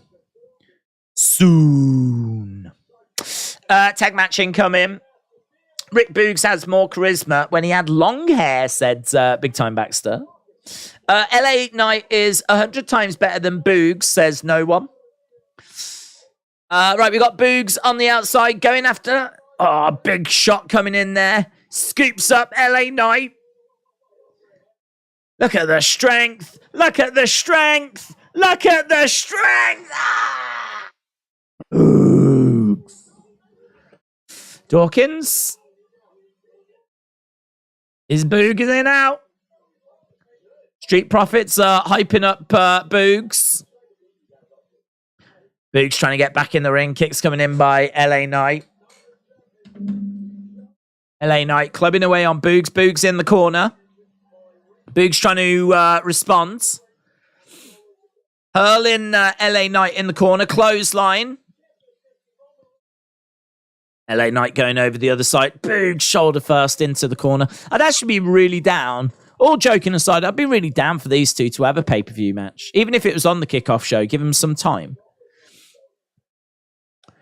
Because the reaction that LA Knight got in Saudi Arabia was good. Really good. But I think Boogs needs, like, you know, these kinds of opportunities, getting in there, getting some TV time. Ah! Street Profit said, I'm afraid we got some bad news.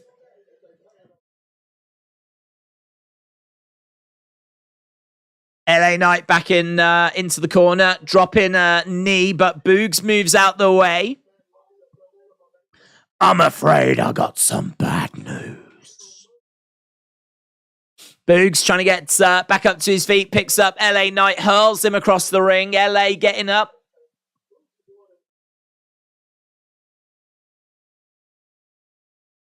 Nice. LA Knight comes off the corner. Boogs catches him, chucks him over his head. Boogs trying to boogs up. I'm not sure about boogsing up. Shot coming in there by LA Knight. And again, Boogs trying to get back up to his feet. Kick to the midsection by LA Knight. And again, Boogs reversal against the ropes. Picks up. Oh, down goes LA Knight. Boogs coming over, grabbing LA Knight. Look at this, just chucking him around. Hurls him across the ring as well. Boogs pump handle up on his shoulder. Oh, LA Knight pulling on the eyes, pulling on the face, kick to midsection. Oh, plants Boogs. LA Knight 1, 2, 3. LA Knight wins. Cheated. But I can't believe it. Cheated. Boogs was robbed.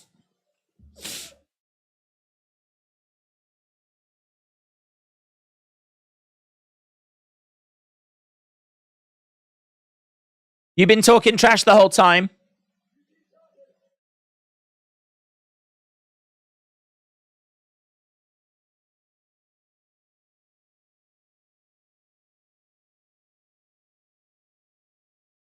That's an example of me taking out the trash.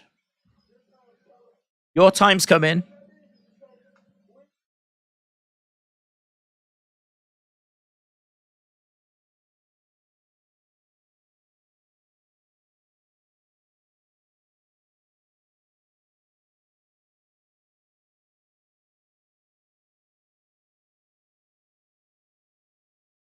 Well, there we go. You say you want the smoke, but you're going to get smoked. Whose game is it? LA Knight, yeah. He chucks the microphone. LA Knight chucks the microphone away. I think it ends up hitting Wade Barrett. Right, we're seeing a card. AJ cards.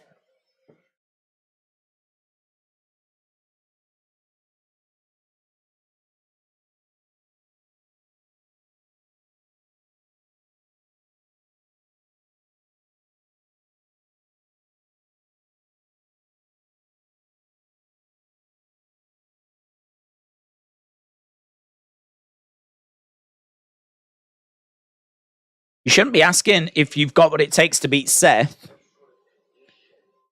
You should be asking what condition you're going to be.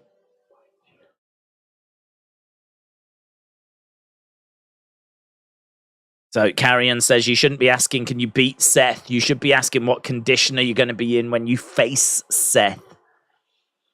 After you've competed against Karrion Kross. AJ Styles, Karrion Kross coming up next. They don't want none. They don't want none. Mike hits Wade Barrett. Karrion promo. They diss LA Knight the match, but yet he is dissing, says Luke. Strap the rocket onto LA Knight. When I was small, I believed in Santa Claus. I knew it was my dad, and I would hang up my stocking at Christmas, open my presents, and I'd be glad, says Kojiko. Remember when we thought Karrion Kross would be the next big star? Yeah, it hasn't quite worked, has it? Hasn't quite worked. Right. I'm afraid I've got some bad news. Barrett taken to a medical facility with concussion from that microphone, said WWE fan. Coach Co, don't make me hug you in front of all these people, says LD Cool. Main event starting. I don't think this is the main event. We've got the KO show, haven't we? So, KO show. There's probably another match after this as well. AJ Styles against Karrion Kross. Is there a match with... Oh, I haven't got my list of matches, have I? No. Oh. I think maybe we had everything else. AJ Carrion.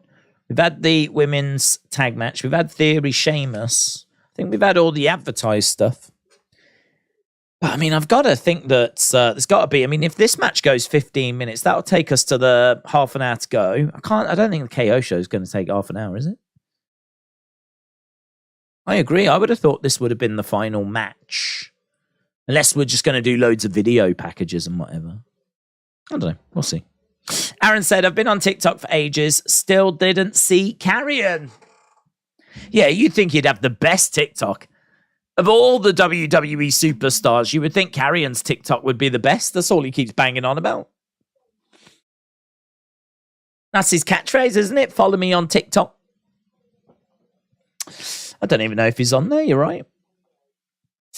Why is SmackDown not free on TV, says Fabian. Why is it not free on TV? It's on Fox. So I don't know if you have to subscribe to Fox, but it's on Fox. AJ Styles against the Jobber. Let's see who wins, says Tim. TikTok. Yeah, I think this show's been all right. It's been all right. It's not been amazing. But I did enjoy that Roman segment. Oh, I did enjoy that. I saw him on TikTok. He just puts pictures of cards with wrestlers on them for money. Kinky.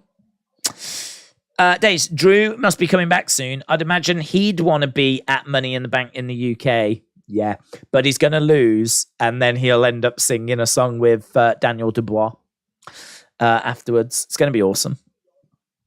It's going to be awesome. So Money in the Bank is actually going to be won by The Miz, and then Drew will be left in the ring, and then that's when we'll bring out Lennox Lewis, and he'll do a song. It's going to be great. Looking forward to it. Money in the Bank, baby. Triple H brought up these names back just after Vince cleaned up the roster, and there's just so many with no creative vision. What's the point in bringing them back? Well, I would argue that some have probably been brought back to be enhancement talent. Some have been brought back probably with the idea that they can help to put over some of the names that he wants to put over.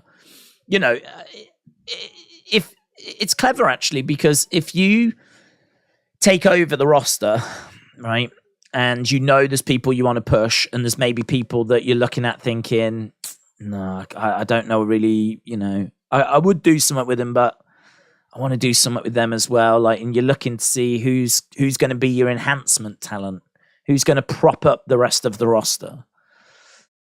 You could reach out to those that got released. And you could say to them, as I said earlier about Hit Row, look, I've got an opportunity to bring you back, but you need to know that you are going to help me put others over. That's what I need your help with. You can be on TV, you can be back in the business, you can get a nice paycheck, you know, meet the fans and, you know, grow your social medias. Because what's the alternative? The alternative is what you do the indie scene or like go to Impact or something.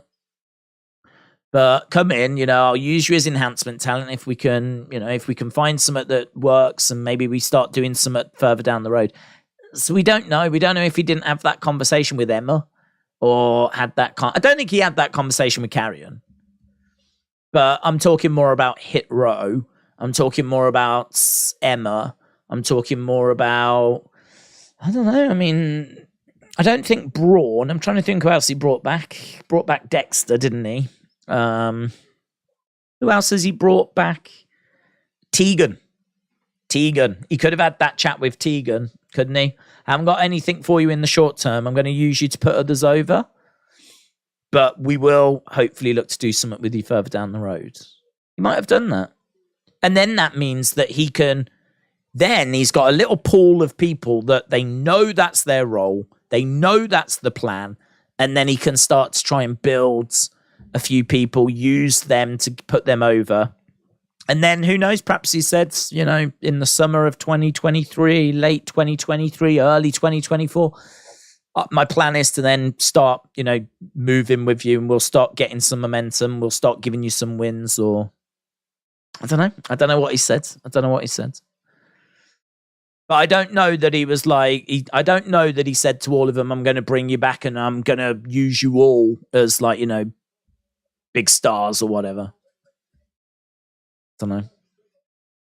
Had he have done it the way I just said, I think that would be quite clever. Coach Coat said, last time I played Father Christmas, I stood outside a department store. A gang of kids came over and they mugged me and knocked my reindeer to the floor.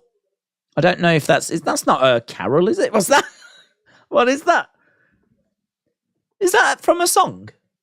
Last time I played Father Christmas, I stood outside a department store. I mean, it does rhyme. A gang of kids came over and mugged me and knocked my reindeer to the floor. Don't know what it is. It's another one. I don't know what it is. I feel like you went big with Pa-Pa-Pa-Dum-Dum, right? Pa-Ra-Pa-Pum-Pum, that one. I think you did well with that, but I don't know. I've struggled with the ones since, to be honest, because I don't know them. You're making me think that I don't like Christmas. Satan's Little Helper is here. Said, I was at Smackdown last week, says Satan's Little Helper. Well, good one to go to.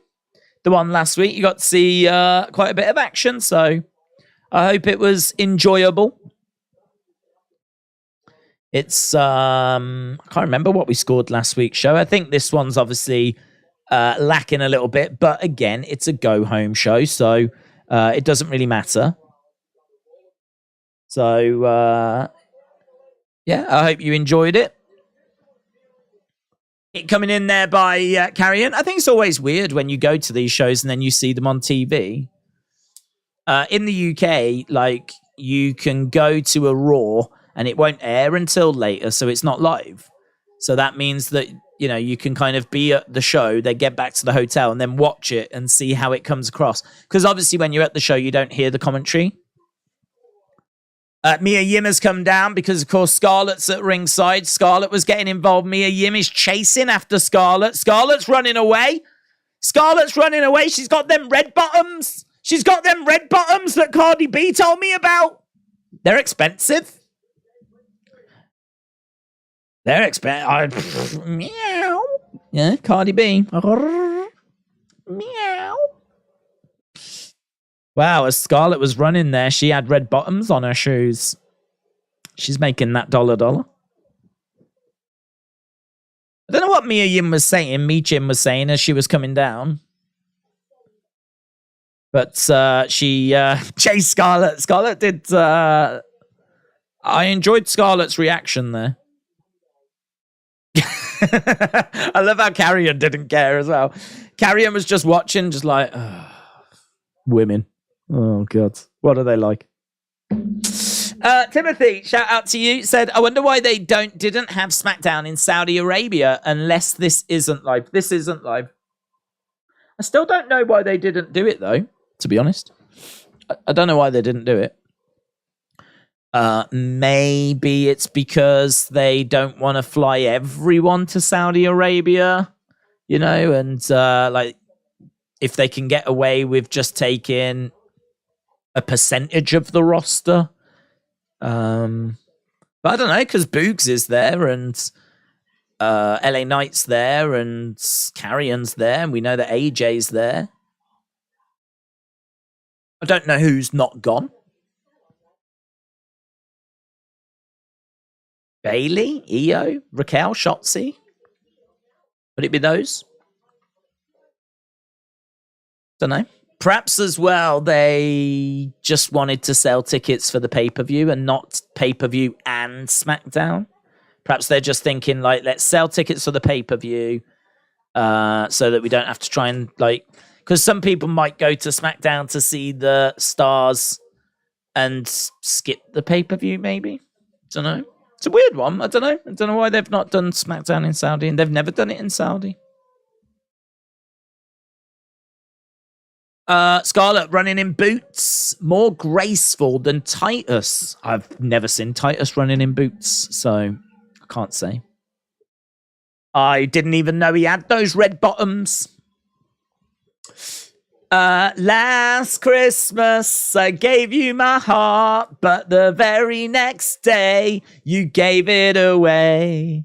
This year, to save me from tears, I'll give it to someone special. Once bitten and twice shy, I kept my distance, you both catch my eye. Yes! Let's go. Little bit of Wham. Ugh.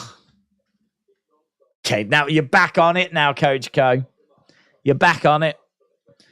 You got me with the pa-ra-pa-pum-pum, and you got me with Wham. Last Christmas, I gave you my heart, but might get cut. Do you know what? My singing is so accurate. We might get a copyright strike. They might think that George Michael's come back from the dead. Days, you should sing Dawson's Creek. I don't want to wait for our lives to be over, 'cause when they're over, everything is over. I don't want to wait for our lives to be over. Yeah. I don't know the words because I just remember that song. I only ever really caught the start because I'd turn it over. But it was always something that stuck with me. I don't want to wait for our lives to be over, 'cause when they're over, everything. Yeah, I've never watched it. I think I'd really enjoy it, you know. I feel like it's one of those shows you could probably watch, just turn your brain off. Just really easy to watch. Just a bit like a more serious Saved by the Bell. Which I loved. I love Saved by the Bell. Who didn't? Goated. Cynthia said, when's the new album coming out? Working on it right now. Working on it. The biggest problem I've got is there's a lot of musicians that hit me up and they're like, please don't release it on this date because I got my album coming out. And it's just really hard to find a window to actually release the album, but it's going to be... It's going to be a lot of fun, man. I'm doing duets with Kojiko. It's just all Christmas related. We're releasing it in January. Let's go. Satan's Little Helper said, we watched 2 Smackdowns last week live, and this week, Columbia, South Carolina, it started at 6:45, ended at 10. Oh, okay. So what? You went to the show? You went to the show and it started at 6:45 and it ended at 10. So it was 3.25 hours. Yeah, I mean, in all fairness, for this episode, they only need you for the stuff in ring. The stuff they do out back, they can do that, you know, during the show, after the show, before the show, and then edit it all together. So, yeah, I suppose there isn't a need to make you be there for 4 hours. Very good. Hope you enjoyed it. You certainly got spoiled with extra content. Lovely, lovely. I don't begrudge it you. I'm pleased for you. Suplex there by Carrion, going for the cover on AJ. Shoulder up. How can a good written character like Carrion be so useless on the roster? Wow. Do you think he's been used well? When you say good written, you don't mean by creative. You just mean he's got a good gimmick. I'm guessing.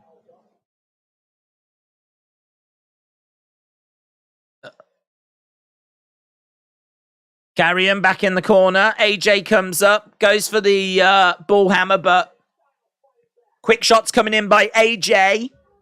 Kick coming in there. Kick again. Carrion goes down. AJ has got Carrion. Looking for the Styles Clash. Can't get it. Backs into the corner. Charges over. Shot coming in there by AJ. AJ loading up. AJ springboards. Boom! Connects. Phenomenal forearm. 1, 2, 3. AJ wins. Yes. looks so pleased. Phenomenal forearm. Wins it for AJ. The evil Karrion Kross has been defeated. They don't want none. They don't want none. He served out a beating. That's what AJ served.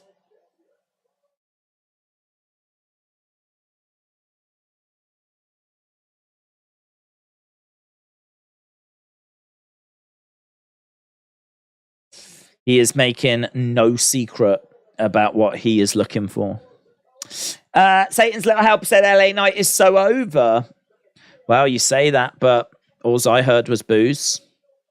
So I'm afraid your ears must have deceived you, because what I heard on my TV was booze. Days showing he would wear the belt better. I just think if you're a wrestler and you're going to do that, right, which is just a horrible gesture. I hate it, right? Go for it. Really go for it. I would go for it. Don't just do it once. Just be like...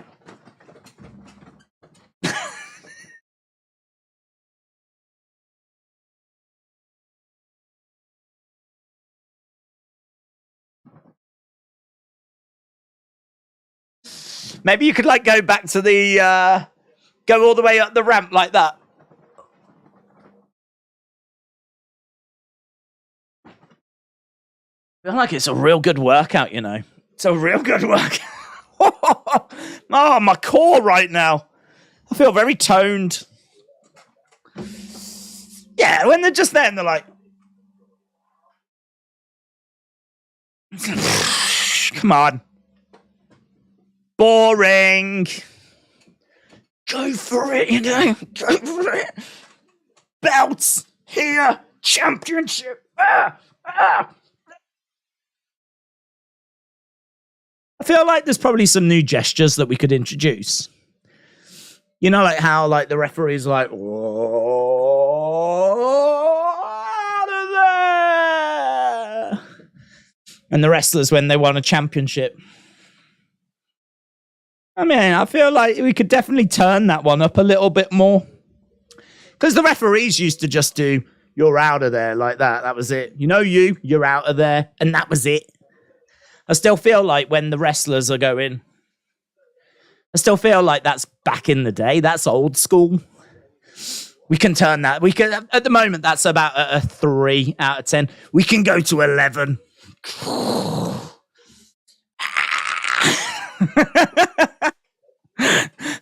If Boogs was to do that, he would get super over. If Boogs, like, after every match started going and like screaming in the camera saying that he wants a belt, I feel like that would become a thing. I would play my part in helping make it a thing.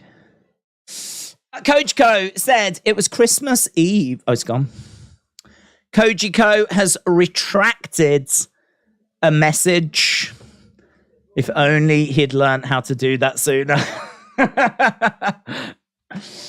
Days, for Karrion's character, do you prefer him with hair or a shaved head? Is it fair to say he's a jobber now? I don't know, actually. I don't think it really makes a big difference for me. It doesn't make a big difference. With hair's fine. But without hair was fine as well. So, I don't know. Is he a jobber now? I don't think he's a jobber. It's just the focus isn't on him, is it? Hopefully we can find something good for him to do. Here's Kayla. Kayla interviewing AJ Styles. How long we got left? 24 minutes.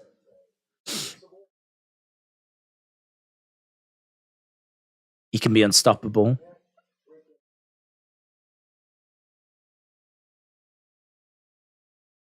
He can't be phenomenal. I will put a phenomenal beating on him.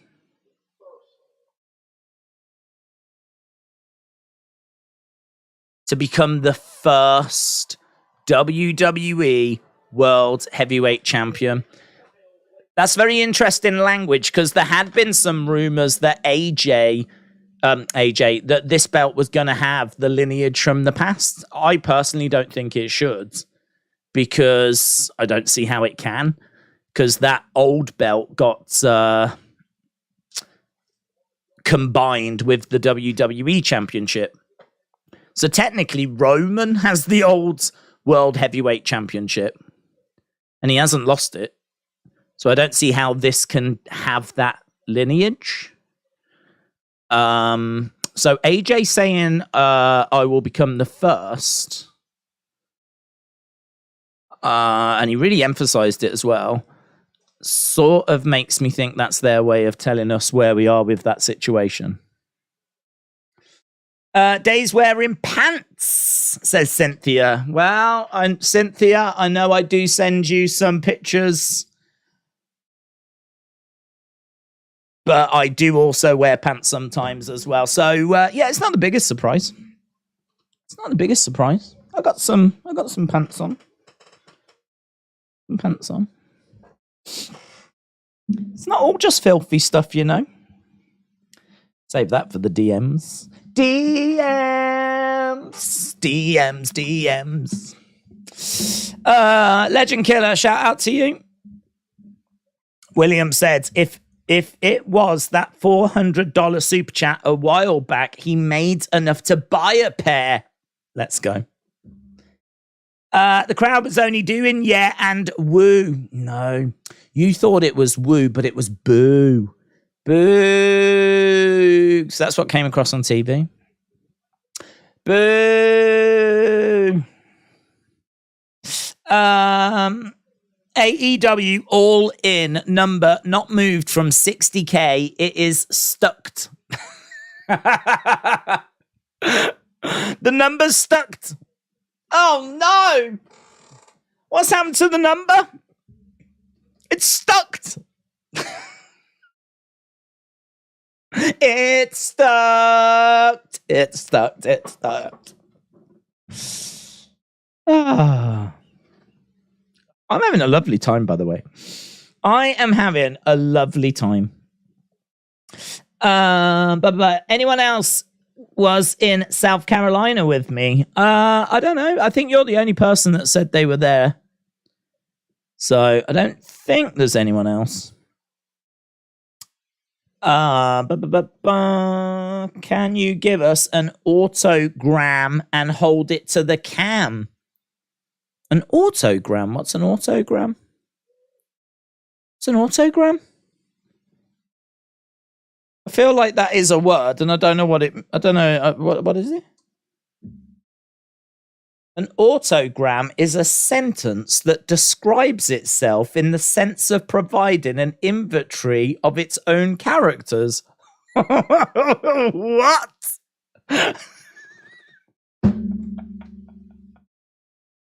I don't even know what that means. What a weird request. Can you do an autogram and hold it up to the camera? What's an autogram? I mean, I'm not the most educated of people in the world, but what? Hang on, let's have a read. An autogram is a sentence that describes itself in the sense of providing an inventory of its own characters. I think we're following along so far. They were invented by Lee Sallows, who coined the word autogram. An essential feature is the use of the full cardinal number names, such as 1, right? Sure. 2, etc. in recording character counts. Autograms are also called self-enumerating. I hope you're making notes. Self-enumerating or self-documenting sentences. Often letter counts are only recorded while punctuation signs are ignored. Okay, so we've got the rules. This sentence employs 2 A's, 2 C's, 2 D's, 28 E's, 5 F's, 3 G's. The first autogram to be published was composed by Sallows in 1982. Only the fool would take trouble to verify that his sentence was composed of 10 A's, 3 B's, 4 C's, 4 D's, 46 E's, 16 F's. The task of producing an autogram is perplexing because the object to be described cannot be known until its description is first complete.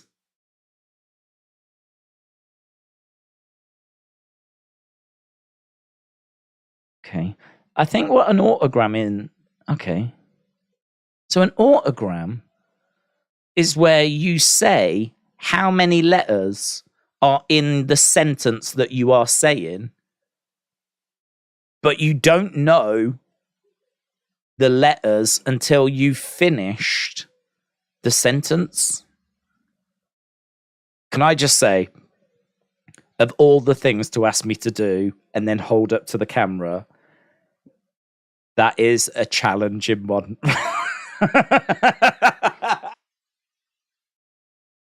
It's a challenging one. Do other streamers get this? Or am I like on my own here? Do other people jump on streams and go, can you hold up the cure for cancer? Yeah. Can you jot down the cure for cancer? Just hold it up to the camera. Yeah. I did that. Yeah. I think I'm not AI. I'm a person like this. I'm real. I know like AI is like super impressive, but I'm not AI. Can't just go shouting out stuff at me and I'll just compute it and here you go. Here's an autogram. Jeez Louise. Yeah, do you actually understand it though? Because in all fairness, I do now know what one is, and it is quite interesting. So you say a sentence, but at the end of the sentence, you have to say how many A's, B's, C's, D's there were in your sentence. But you have to include the letters from the letters when you say, I've got 1 A, I've got 2 B's, I've got 3 C's. You've got to include the letters from those words as well. So the sentence here is, this sentence employs 2 A's, 2 C's, 2 D's, 28 E's, 5 F's, 3 G's, 8 H's, but you don't know that until you've written it all out. That's interesting. Only the fool would take trouble to verify that this sentence composes of 10 A's, 3 B's, 4 C's, 4 D's, 46 E's, 16 F's, 4 G's, 13 H's, 15 I's, 2 K's, 9 I's, 4 M's, 25 N's, 24 O's, 5 P's, 16 R's, 41 S's, 37 T's, 10 U's, 8 V's, 8 W's, 4 X's, 11 Y's, 27 commas, 33 apostrophes, 7 hyphens, and, last but not least, a single exclamation point. I like the fact he added last but not least, because he must have counted that as well. The task of producing an autogram is perplexing because the object to be described cannot be known until its description is first complete. I kind of like him, you know. I kind of like him. That's interesting. I feel like I've been introduced to a whole new world. Just like Disney. And don't forget the partridge in the pear tree, said John. Right, let's go. Let's go. We are entering the final part of the show. So that was the last match. We have had video packages, commercial breaks, and things to just try and kill a bit of time. We had an interview. History will be made.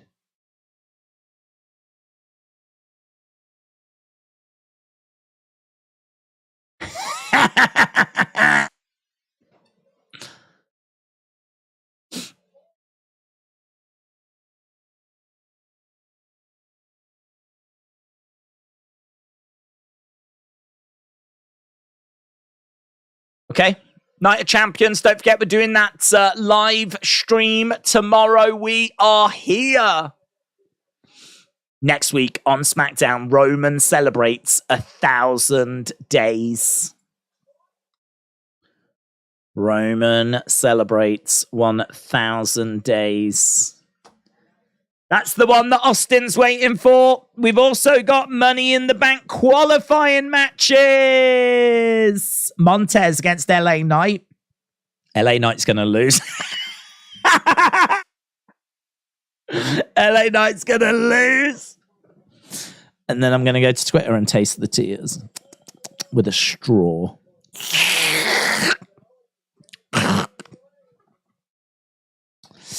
Montez against LA Knight. And in the women's one, it's going to be Zelina against Lacey Evans. Lacey's going to lose. And I'm going to go to Twitter and taste the tears. No one's going to be crying. Right, here we go. KO show. Let's go. Lacey Evans still exists. KO show with Roman and Solo.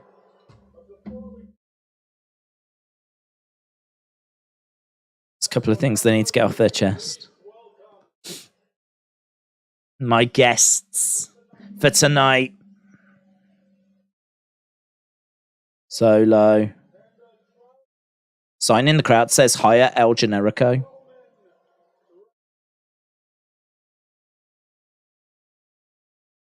Mama. Oh, here's Heyman. So Heyman and Solo and Roman have been introduced, but Heyman's coming out. Ladies and gentlemen.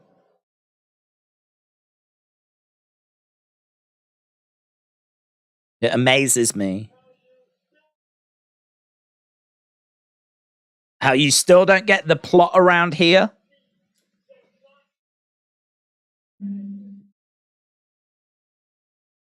The tribal chief doesn't come out when you want him to come out.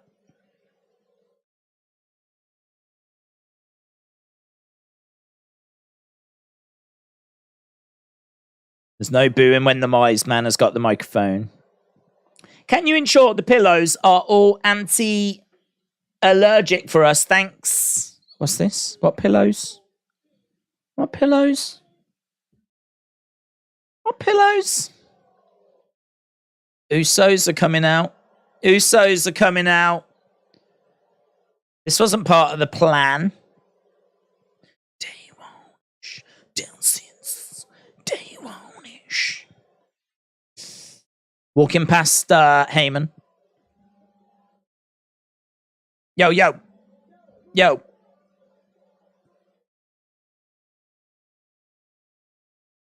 You're out here talking like it's all good. The Rock is the real tribal chief sign. Some good signs.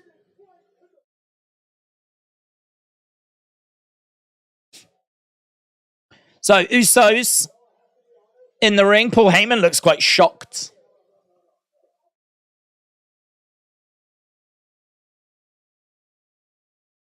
Paul. Just want to give you a little spoiler.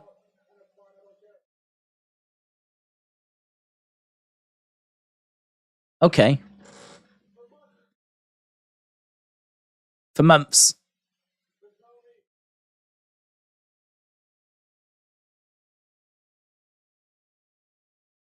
Kevin Owens said, I don't get it, but this guy still cares about Jimmy and Jey Uso. He still thinks you guys deserve better.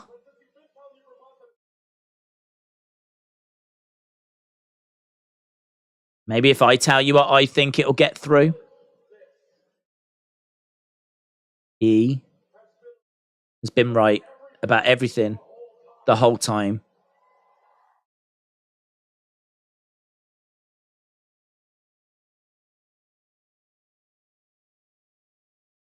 This is interesting.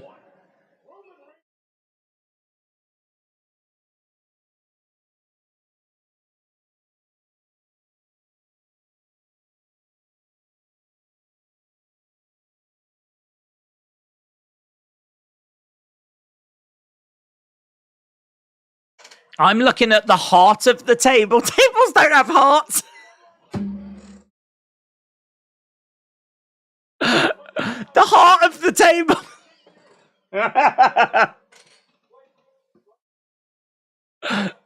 The appendix of the table. He's not treating you like the heart. He's treating you like the appendix of the table.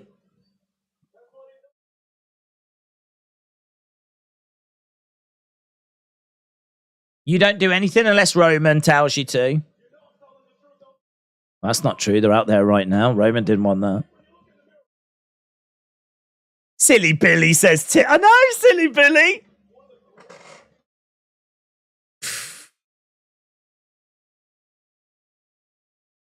I think he tries to feed his table or something. He thinks it's got a mouth and a digestive system and a heart and a liver. And I think he says goodnight to his table every night when he goes to bed.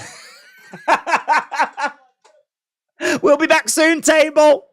Don't wait up. We still love you, table.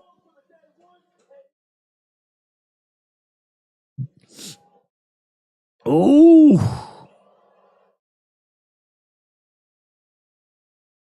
Roman's coming out. I need to catch that line again. I need to catch that line.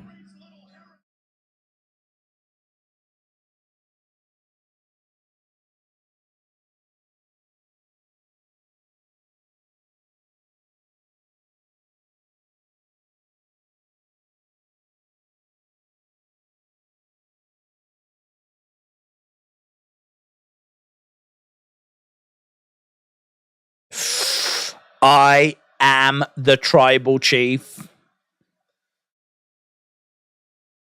Damn. I wanted to hear how he got to that bit. When it comes... Oh. This is so good. We eating. Oh my God. The appendix of the table's about to get messed up.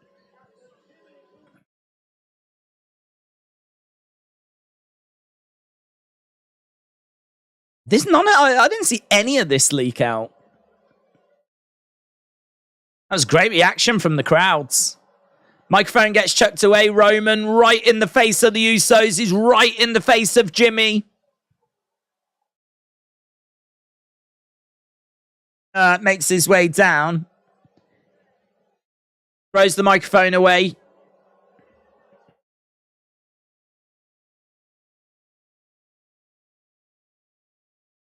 Hey, Roman. You know it's over.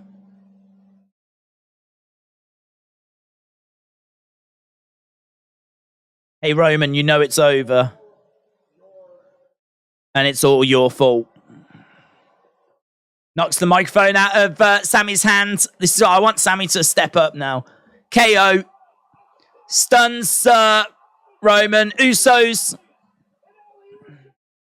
Yeah, man. I want Roman just knocks that microphone out of Sammy's hands. Super kick.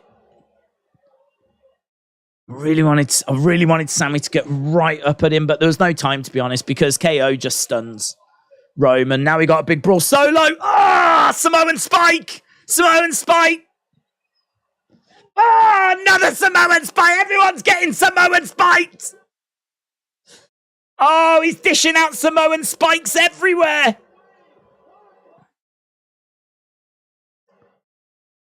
Solo, pick him up. Chairs. Whoa, that chair got busted. Oh, that chair had a heart as well. Roman back in the corner, charging over. Spear to Sammy. Sammy gets turned inside out. Solo is the game changer. Solo is the one that comes to Roman's aid.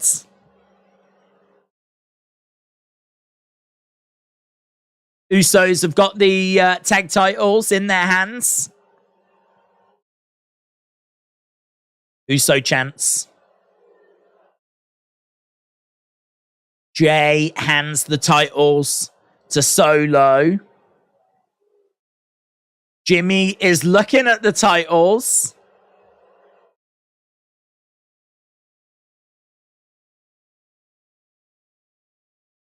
He's going to hand them in. Jimmy has got the belts in his hands. It's a good segment. It's a really good segment. Jay gave him over to Solo. Jay again having to step in. So good. Oh, Jimmy's not even letting Jay have him at the moment. And he finally does. Jay handing them over to Roman.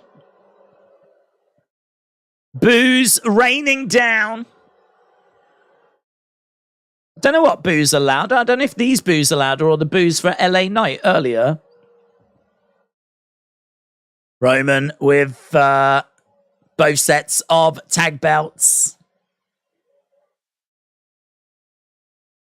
There we go. Holds up all 4 of the tag titles.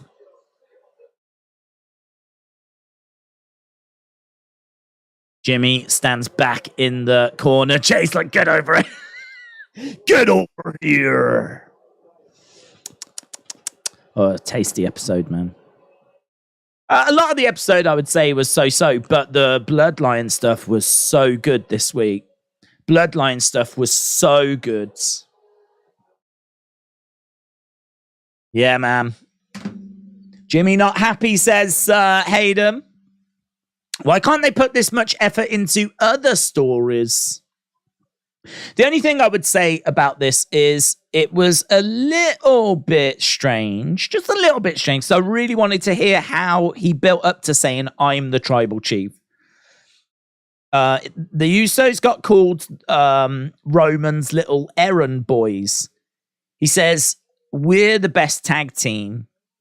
We've been here since the start. I am the tribal chief. Like, it's a weird thing for him to say in that moment, you know? I mean, it's quite clear that he is, like, really feeling disconnected. So, you know, he's probably saying it because he does want to upset Roman, you know? So it is a little message to Roman. But do you remember when Jay said, I don't give a damn about the tribal chief, which was from that segment when we got the UC thing. You might remember Roman said to the Usos, get it all out in the open. I think he said to Jay and Sammy, actually, get it out in the open. We need to get this sorted. Sammy was like, look, what's wrong? You know, I've got nothing but respect for you. And, you know, Jay just goes off on one. And I think Sammy was like, look, this is what the tribal chief wants. And Jay went, I don't give a damn what the tribal chief wants. But it felt so real.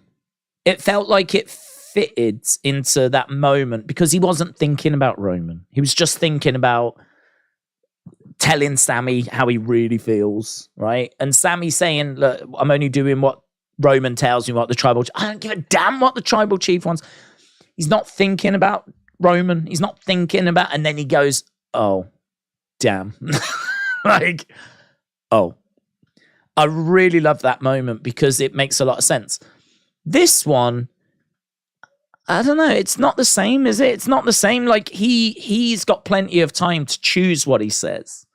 And he chooses to say, I am the tribal chief. But I don't know that it quite fits the conversation. And I think he's only said it just to fire a shot at Roman. He's clearly feeling that disconnect. But it's not the same as like what we saw before. And what we saw before I thought was very clever. This one, it's still a great segment. I mean, we are really getting in and critiquing it. But this one just felt a little lazier in the writing, maybe. I don't know. It kind of feels like they chucked that line in for shock value. Didn't need to be there. Wasn't a reason for it to be there. but it feels like they put it in just to get that reaction of Jimmy's just said, I am the tribal chief. Don't know that it was quite as good as last year, but that is real. That's not saying the segment's bad. That's just like real in-depth criticism, like nitpicky kind of stuff, you know? I really liked the Bloodline stuff tonight. I really enjoyed it. But if someone was to have that kind of viewpoint that the writing isn't quite as sharp as it was when Sammy was in the Bloodline, I would agree. But I don't think it's bad to the point where this is rubbish or anything. But I can see the argument of someone saying that maybe, you know, it's a little lazy in places. But there's some good stuff, man. There's some good stuff. We have, considering this was a taped go-home show, we've just ate well there. We have just ate well there. Aaron said, Jimmy feels now what Jay felt when he wanted the Universal Championship, and Jimmy told Jay to give up now. Jay is telling Jimmy to give up, I think. I think you're right, Aaron. Yeah. I mean, he just said to Jimmy, I mean, Jay is the one seemingly that's now just trying to keep the peace. So he was umming and ahhing about whether to stay in the Bloodline or not. I don't know that he fully committed to the Bloodline, but the one thing that I don't think Jay was looking to do was to turn on the Bloodline. I think what Jay's decision is do I go back and be united with the Bloodline, or do I walk away from the Bloodline? I don't know that Jay ever had a decision to make about trying to bring Roman down. I don't know that was ever something he was thinking of doing. I think it was either a walk away from the Bloodline like he did at the Rumble, or I go back. And when he joined back up with Jimmy, he kind of implied that he was back with Jimmy, but he wasn't really back with the Bloodline. That position might have softened a little bit over the weeks and whatever. But I don't think he's fully back on board with Roman. I don't think he is like trying to make this work or anything. I just think he doesn't want Roman to turn on Jimmy. He's just trying to keep the peace. He's just trying to do whatever he can just to keep the peace. He's decided to come back. He doesn't want trouble now that he's back. And so he's just trying to keep the peace. So yeah, I mean, taking the belts off Jimmy and handing them over to Roman, that's just to make sure that this situation isn't going to spiral any further. It's going to. We all know it's going to. It's going to be amazing when it does. It's going to be brilliant when it does. And that should obviously set up a big feud over the summer and whatever. And that's going to be a lot of fun, man. It's going to be a lot of fun. I don't know quite what timeline they're looking at. I don't know what it is that we're looking at, but it can't be that far away. I mean, we've you've got Jimmy calling himself the tribal chief now, not wanting to give Roman the tag belts and everything. Like, I don't think we're that far off. I think Jimmy has never taken to the Bloodline stuff seriously. I think he just went along for fun and for his brother, says Kevinage. Good night, everyone. Paul Heyman is a genius, says Watson. There's no way this story should still be as great as what it is. Can't wait for the match tomorrow. I'm expecting some Shawshank Redemption acting tomorrow. WWE fans said 9 out of 10. The ending raised it, but what's the betting that Solo is the one that's going to turn on the Bloodline? 12 hours till we're back for a day's stream. Yeah, it is early tomorrow. It is early tomorrow. Should be good though. I'm really looking forward to tomorrow, and this has only built up that excitement for tomorrow even more, to be honest. It's good. It's really good. As I said, I do sometimes worry a little bit that, like, when we are being critical and critiquing something like we just did with that segment, it does run the risk of coming across as being overly critical. That's not what we're trying to do. I mean, I feel like if there's an observation or a point to be made, I think we should be able to make it. But it doesn't mean that was a bad segment. As we said, we can talk about some of the finer points of that segment. But for me, that segment still massively delivered. And the Bloodline stuff tonight massively delivered. And I'm super excited to see where we're going with it. And I'm really excited for tomorrow. Yeah, it's going to be good, man. It's going to be good. Solo looks like a badass, man. I mean, him coming in again and making that sort of save looked great. There was some nice little moment. I mean, Sammy being the one that's in the ring. It's funny because Sammy was, as Roman was confronting the Usos, Sammy like turned around. I was looking at Sammy in the ring. I was like, this is crazy. It weren't that long ago that the Usos, Solo, Roman, they'd already beaten Kevin down. Kevin was tied against the ropes. You know, Sammy then got beaten down in the room, and now we're in the ring. They're kind of talking to, like, there's a conversation that's going on. Obviously, it did turn into a brawl, but just that moment where Roman's looking at the Usos and you got Sammy standing there. Sammy gets the microphone. He's like, Roman, you know this is all falling apart. It's like, considering where we've been at the Rumble to where we are now, it's been quite a journey. The whole story's been quite a journey, but it's been told very, very well.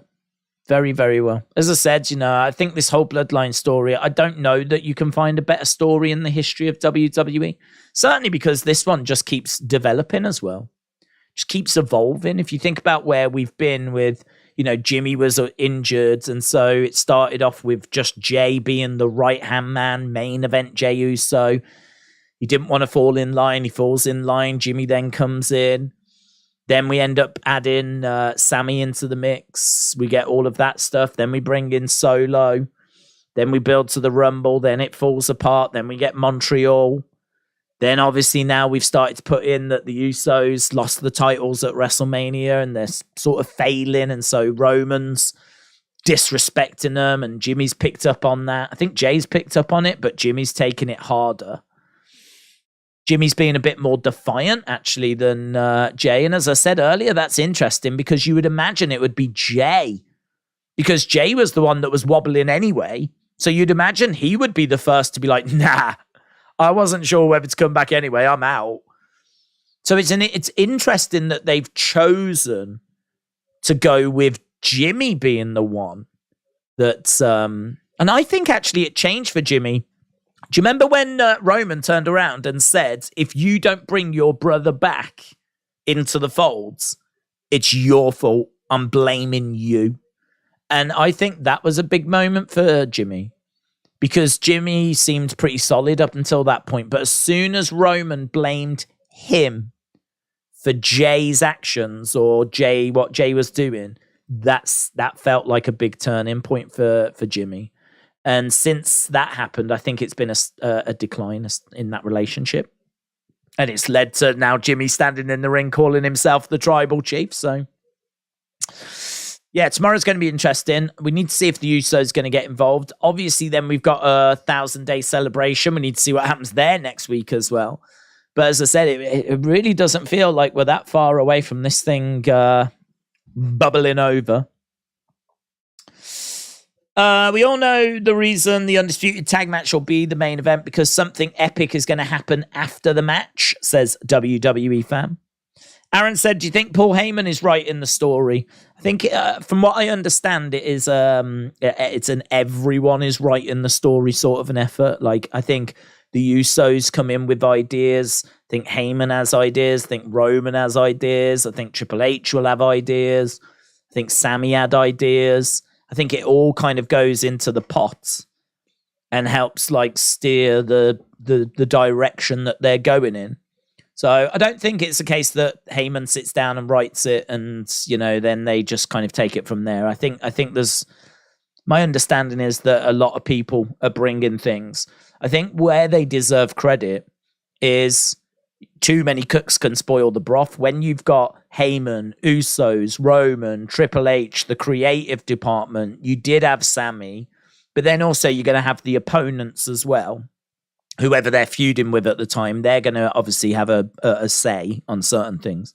So I think where they really deserve credit is not only the story itself, but the fact that the details within that story have been like really, really respected and we're not seeing stuff that's illogical or it doesn't make sense. You know, the little, I keep coming back to it. It's only tiny little criticism that I had about tonight was, as I said, like him saying, I am the tribal chief. The way that was built and the way that he said it and the reasons as to why he said it, which was just in response to Kevin saying, you're Roman's errand boys. I don't know that it built, I don't know that it felt natural. I don't know that it felt like it was added as shock value. And that's a little different to last year because I thought last year was really tight. Everything just worked. Everything made sense. You couldn't find any holes. But again, it's just a little side note. That's all it is. I just think that, the details have been so good. There's really nothing glaringly obviously wrong, is there? There's nothing that doesn't marry up. There's nothing that doesn't make sense. There's nothing that, you can't look at and say, like, that doesn't fit. You can, that could be maybe a little tighter there. That could be a little there or whatever. But everything's like the details, it's all there. You can understand why Jimmy is reacting the way he's reacting because we've watched it unfold. And, in fact, all of their relationships you can understand. You sort of, how people are going to react.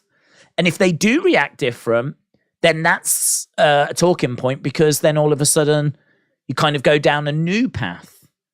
But even when that has happened, like Jimmy, didn't expect Jimmy to walk away from the Rumble, but it did make sense. It did make sense. He was so resistant to Sammy coming in that when he did finally let him in, he felt so like he really did let him in, Jay, you could make the argument that Roman, Solo, Jay, they were very accepting from the start with Sammy. All of them were fine with Sammy at the start. But did they ever really let him in? Did they ever really let Sammy in? Or was he just always around? It was fine. It was fine. Didn't really, if something happens to him, don't care. He's around. He's part of us, whatever. Yeah, it's Sammy. I think what's great about the story is that I think Jay didn't want to do that. Just wasn't willing to just have him around. Just actively didn't want him around. So when Survivor Series happened and he actually finally did let him in, a la Bray Wyatt, I think he did. I think he, as a character, I think he actually did embrace him closer. I think Sammy got closer to Jay than he did with Jimmy and with Solo and with Roman because they just sort of accepted him, but it was never real acceptance. Whereas I think Jay actually did accept him. I think Jay is very much wears his heart on his sleeve. So this is what I'm saying about the story because then you get to the Royal Rumble, Jay walks away, which I didn't expect to happen. But then you look at it and you look at him being so upset and you go, oh God, it makes perfect sense. Of course he did. Of course he walked away. Of course he struggled with it. Of course he felt confused and super betrayed. Of course he did. And when we talk about like the details and how brilliant the details have been, that would be a prime example for me. Because I didn't expect it, but then when you actually think about it, you go, yeah, of course. Of course he did. It's great. Yeah, bottom line is Bloodline story is great. And I can't wait to see where it goes. Why do women give up titles if they can't defend within 30 days, but Roman and Brock don't have to defend every 30 days? I don't think it is down to just women, to be honest. I think that is a rule that is just a bit of an unwritten rule within WWE, that you have to defend every 30 days. But for Roman, Triple H has come out and said that Roman has negotiated himself into a position where he doesn't have to do that. Hence why Triple H said, I feel like you as fans deserve better, deserve more. And so we got the World Championship. Roman said earlier in the show, the Usos won't be in Saudi. Do you see Roman and Solo winning tomorrow? Then at Money in the Bank, we get Usos for the belts. No. I don't know that the Usos are there or not. If Roman said the Usos aren't going to be in Saudi, I wouldn't be surprised to see them in Saudi, because all they keep doing is stuff Roman doesn't want them to do. So, no, I'm feeling pretty good about Sami and Kevin retaining, potentially Roman taking the pin, and maybe even the Usos still showing up, because it would be completely fit in with their characters to do something that Roman didn't have planned and didn't want them to do.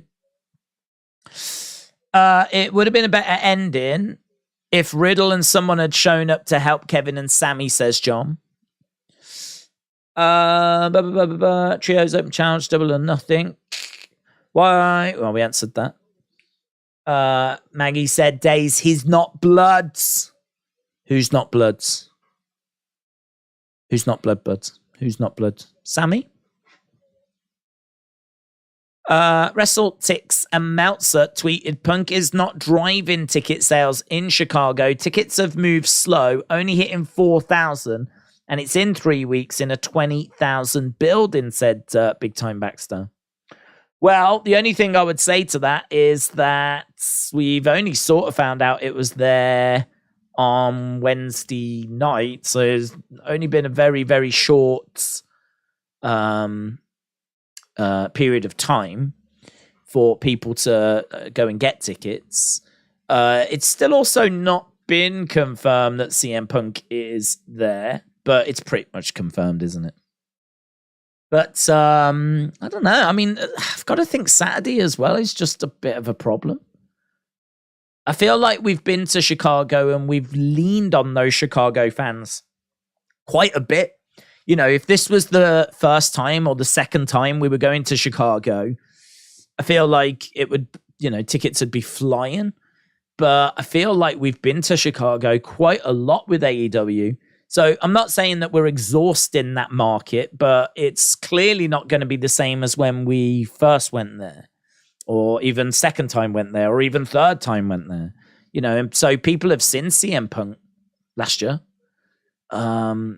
So, maybe some of that appeal has gone a little. This is him coming back from about 12 months away rather than 7 years away. I could understand it. And also it's Saturday. I think it's, different going to a Dynamite or a Rampage on a Friday or a Wednesday compared to going somewhere on a Saturday. You could have that difference. But that's interesting. Big Time. That's interesting. I would have expected there to have been a bump, certainly, over the past 48 hours since Dynamite. So I would have expected something. So if you're saying that really there's been next to nothing, I agree. That is interesting. But I think if you kind of go through why could that be the case, I think, as we said, we have been to Chicago quite a bit. It is going to be on a Saturday. And so, maybe we're just seeing a bit of fatigue or something. Interesting. I really don't know what to expect from Collision. I really don't. I think Saturday's a real tough day. Real tough day. Like, for example, if Collision was up and running, what ratings would it do going up against a WWE pay-per-view? That's got big matches. Like, how's Collision going to cope with that? How's Collision going to cope going up against UFC pay-per-view? Going up against a big boxing event? I mean, I don't know if it's going to be able to just... it won't be earlier, will it? A lot of this coverage tends to start at the time that Collision will be on. So it's not like it's going to get in early and avoid it. So again, I don't know how that show's going to do. I really don't know how that show's going to do. I don't have an expectation that it's going to do Dynamite numbers. I think it'll be below Dynamite numbers. But you would still expect for that first episode, you would still expect people to come out. So, yeah, I agree. Interesting. KO and Sami can't beat Roman and Solo without interference. Usos cost Roman the match by accident and Bloodline fall apart. Big Time said, I think there's a lack of interest in the product. Well, yeah, I do agree that the product is flat at the moment, or just a little bit stale. Like, yeah, I don't disagree with that. I don't think it's at a disastrous level though, because we're holding at the 800,000 mark. So, you know, we're what, a couple of 100,000 below the million, but I mean, that million, we were there. I don't know how many weeks in a row. We did manage to do a few weeks in a row get into 1 million, and now we're kind of around 850 or whatever. Is that as great of a decline to go from selling out Chicago like instantly in seconds to now struggling to do 4,000 tickets? You know what I mean? Like going from like being at 1 million and selling out Chicago instantly to now doing 850,000 every week and struggling to, you know, selling 4,000 tickets. That seems like a hell of a drop. It seems like a hell of a drop. So I don't know that I can. I don't know. I don't know that I can say that is down to the products, just the product being stale. I think the product being a little bit stale is playing a part, but I think the bigger factor would be CM Punk having performed there quite a few times already. So if you're a CM Punk fan, I think there's probably a good chance by now that you've definitely had opportunity to see him. And there's a chance that you have seen him once, twice, maybe 3 times. I don't know how many times they've done Chicago, but it's definitely a good number. So I've got to think that it's more fatigue at seeing Punk. And so, you know, those people aren't racing out to buy tickets than it is the product being stale. Because, as I said, you know, the product being a little bit stale has resulted in, you know, TV views going from about 1 million to 850,000. That decline doesn't seem a decline big enough to go from selling out Chicago in seconds to now only selling 4,000 tickets. That seems like a bigger decline, doesn't it? The decline in ticket sales there seems greater than the decline in TV ratings. So it feels like it's that and other things at play. It's very interesting, very, very interesting, because there's, without the information in front of us, you know, it's hard to say. So you're just sort of like reacting to these kind of bits of information that are coming in. And a lot of people will be like, who cares? Just watch the show. And I totally get that, to be honest. But it is important because you can learn lessons from it. You know, and you can use it as a benchmark for future things, you know? So, for example, if in the future we have a red hot star and they go back to their hometown, we've got a good idea as to how many times you can do that until that market starts to get fatigued, because I think, are seeing an example of it right now with CM Punk.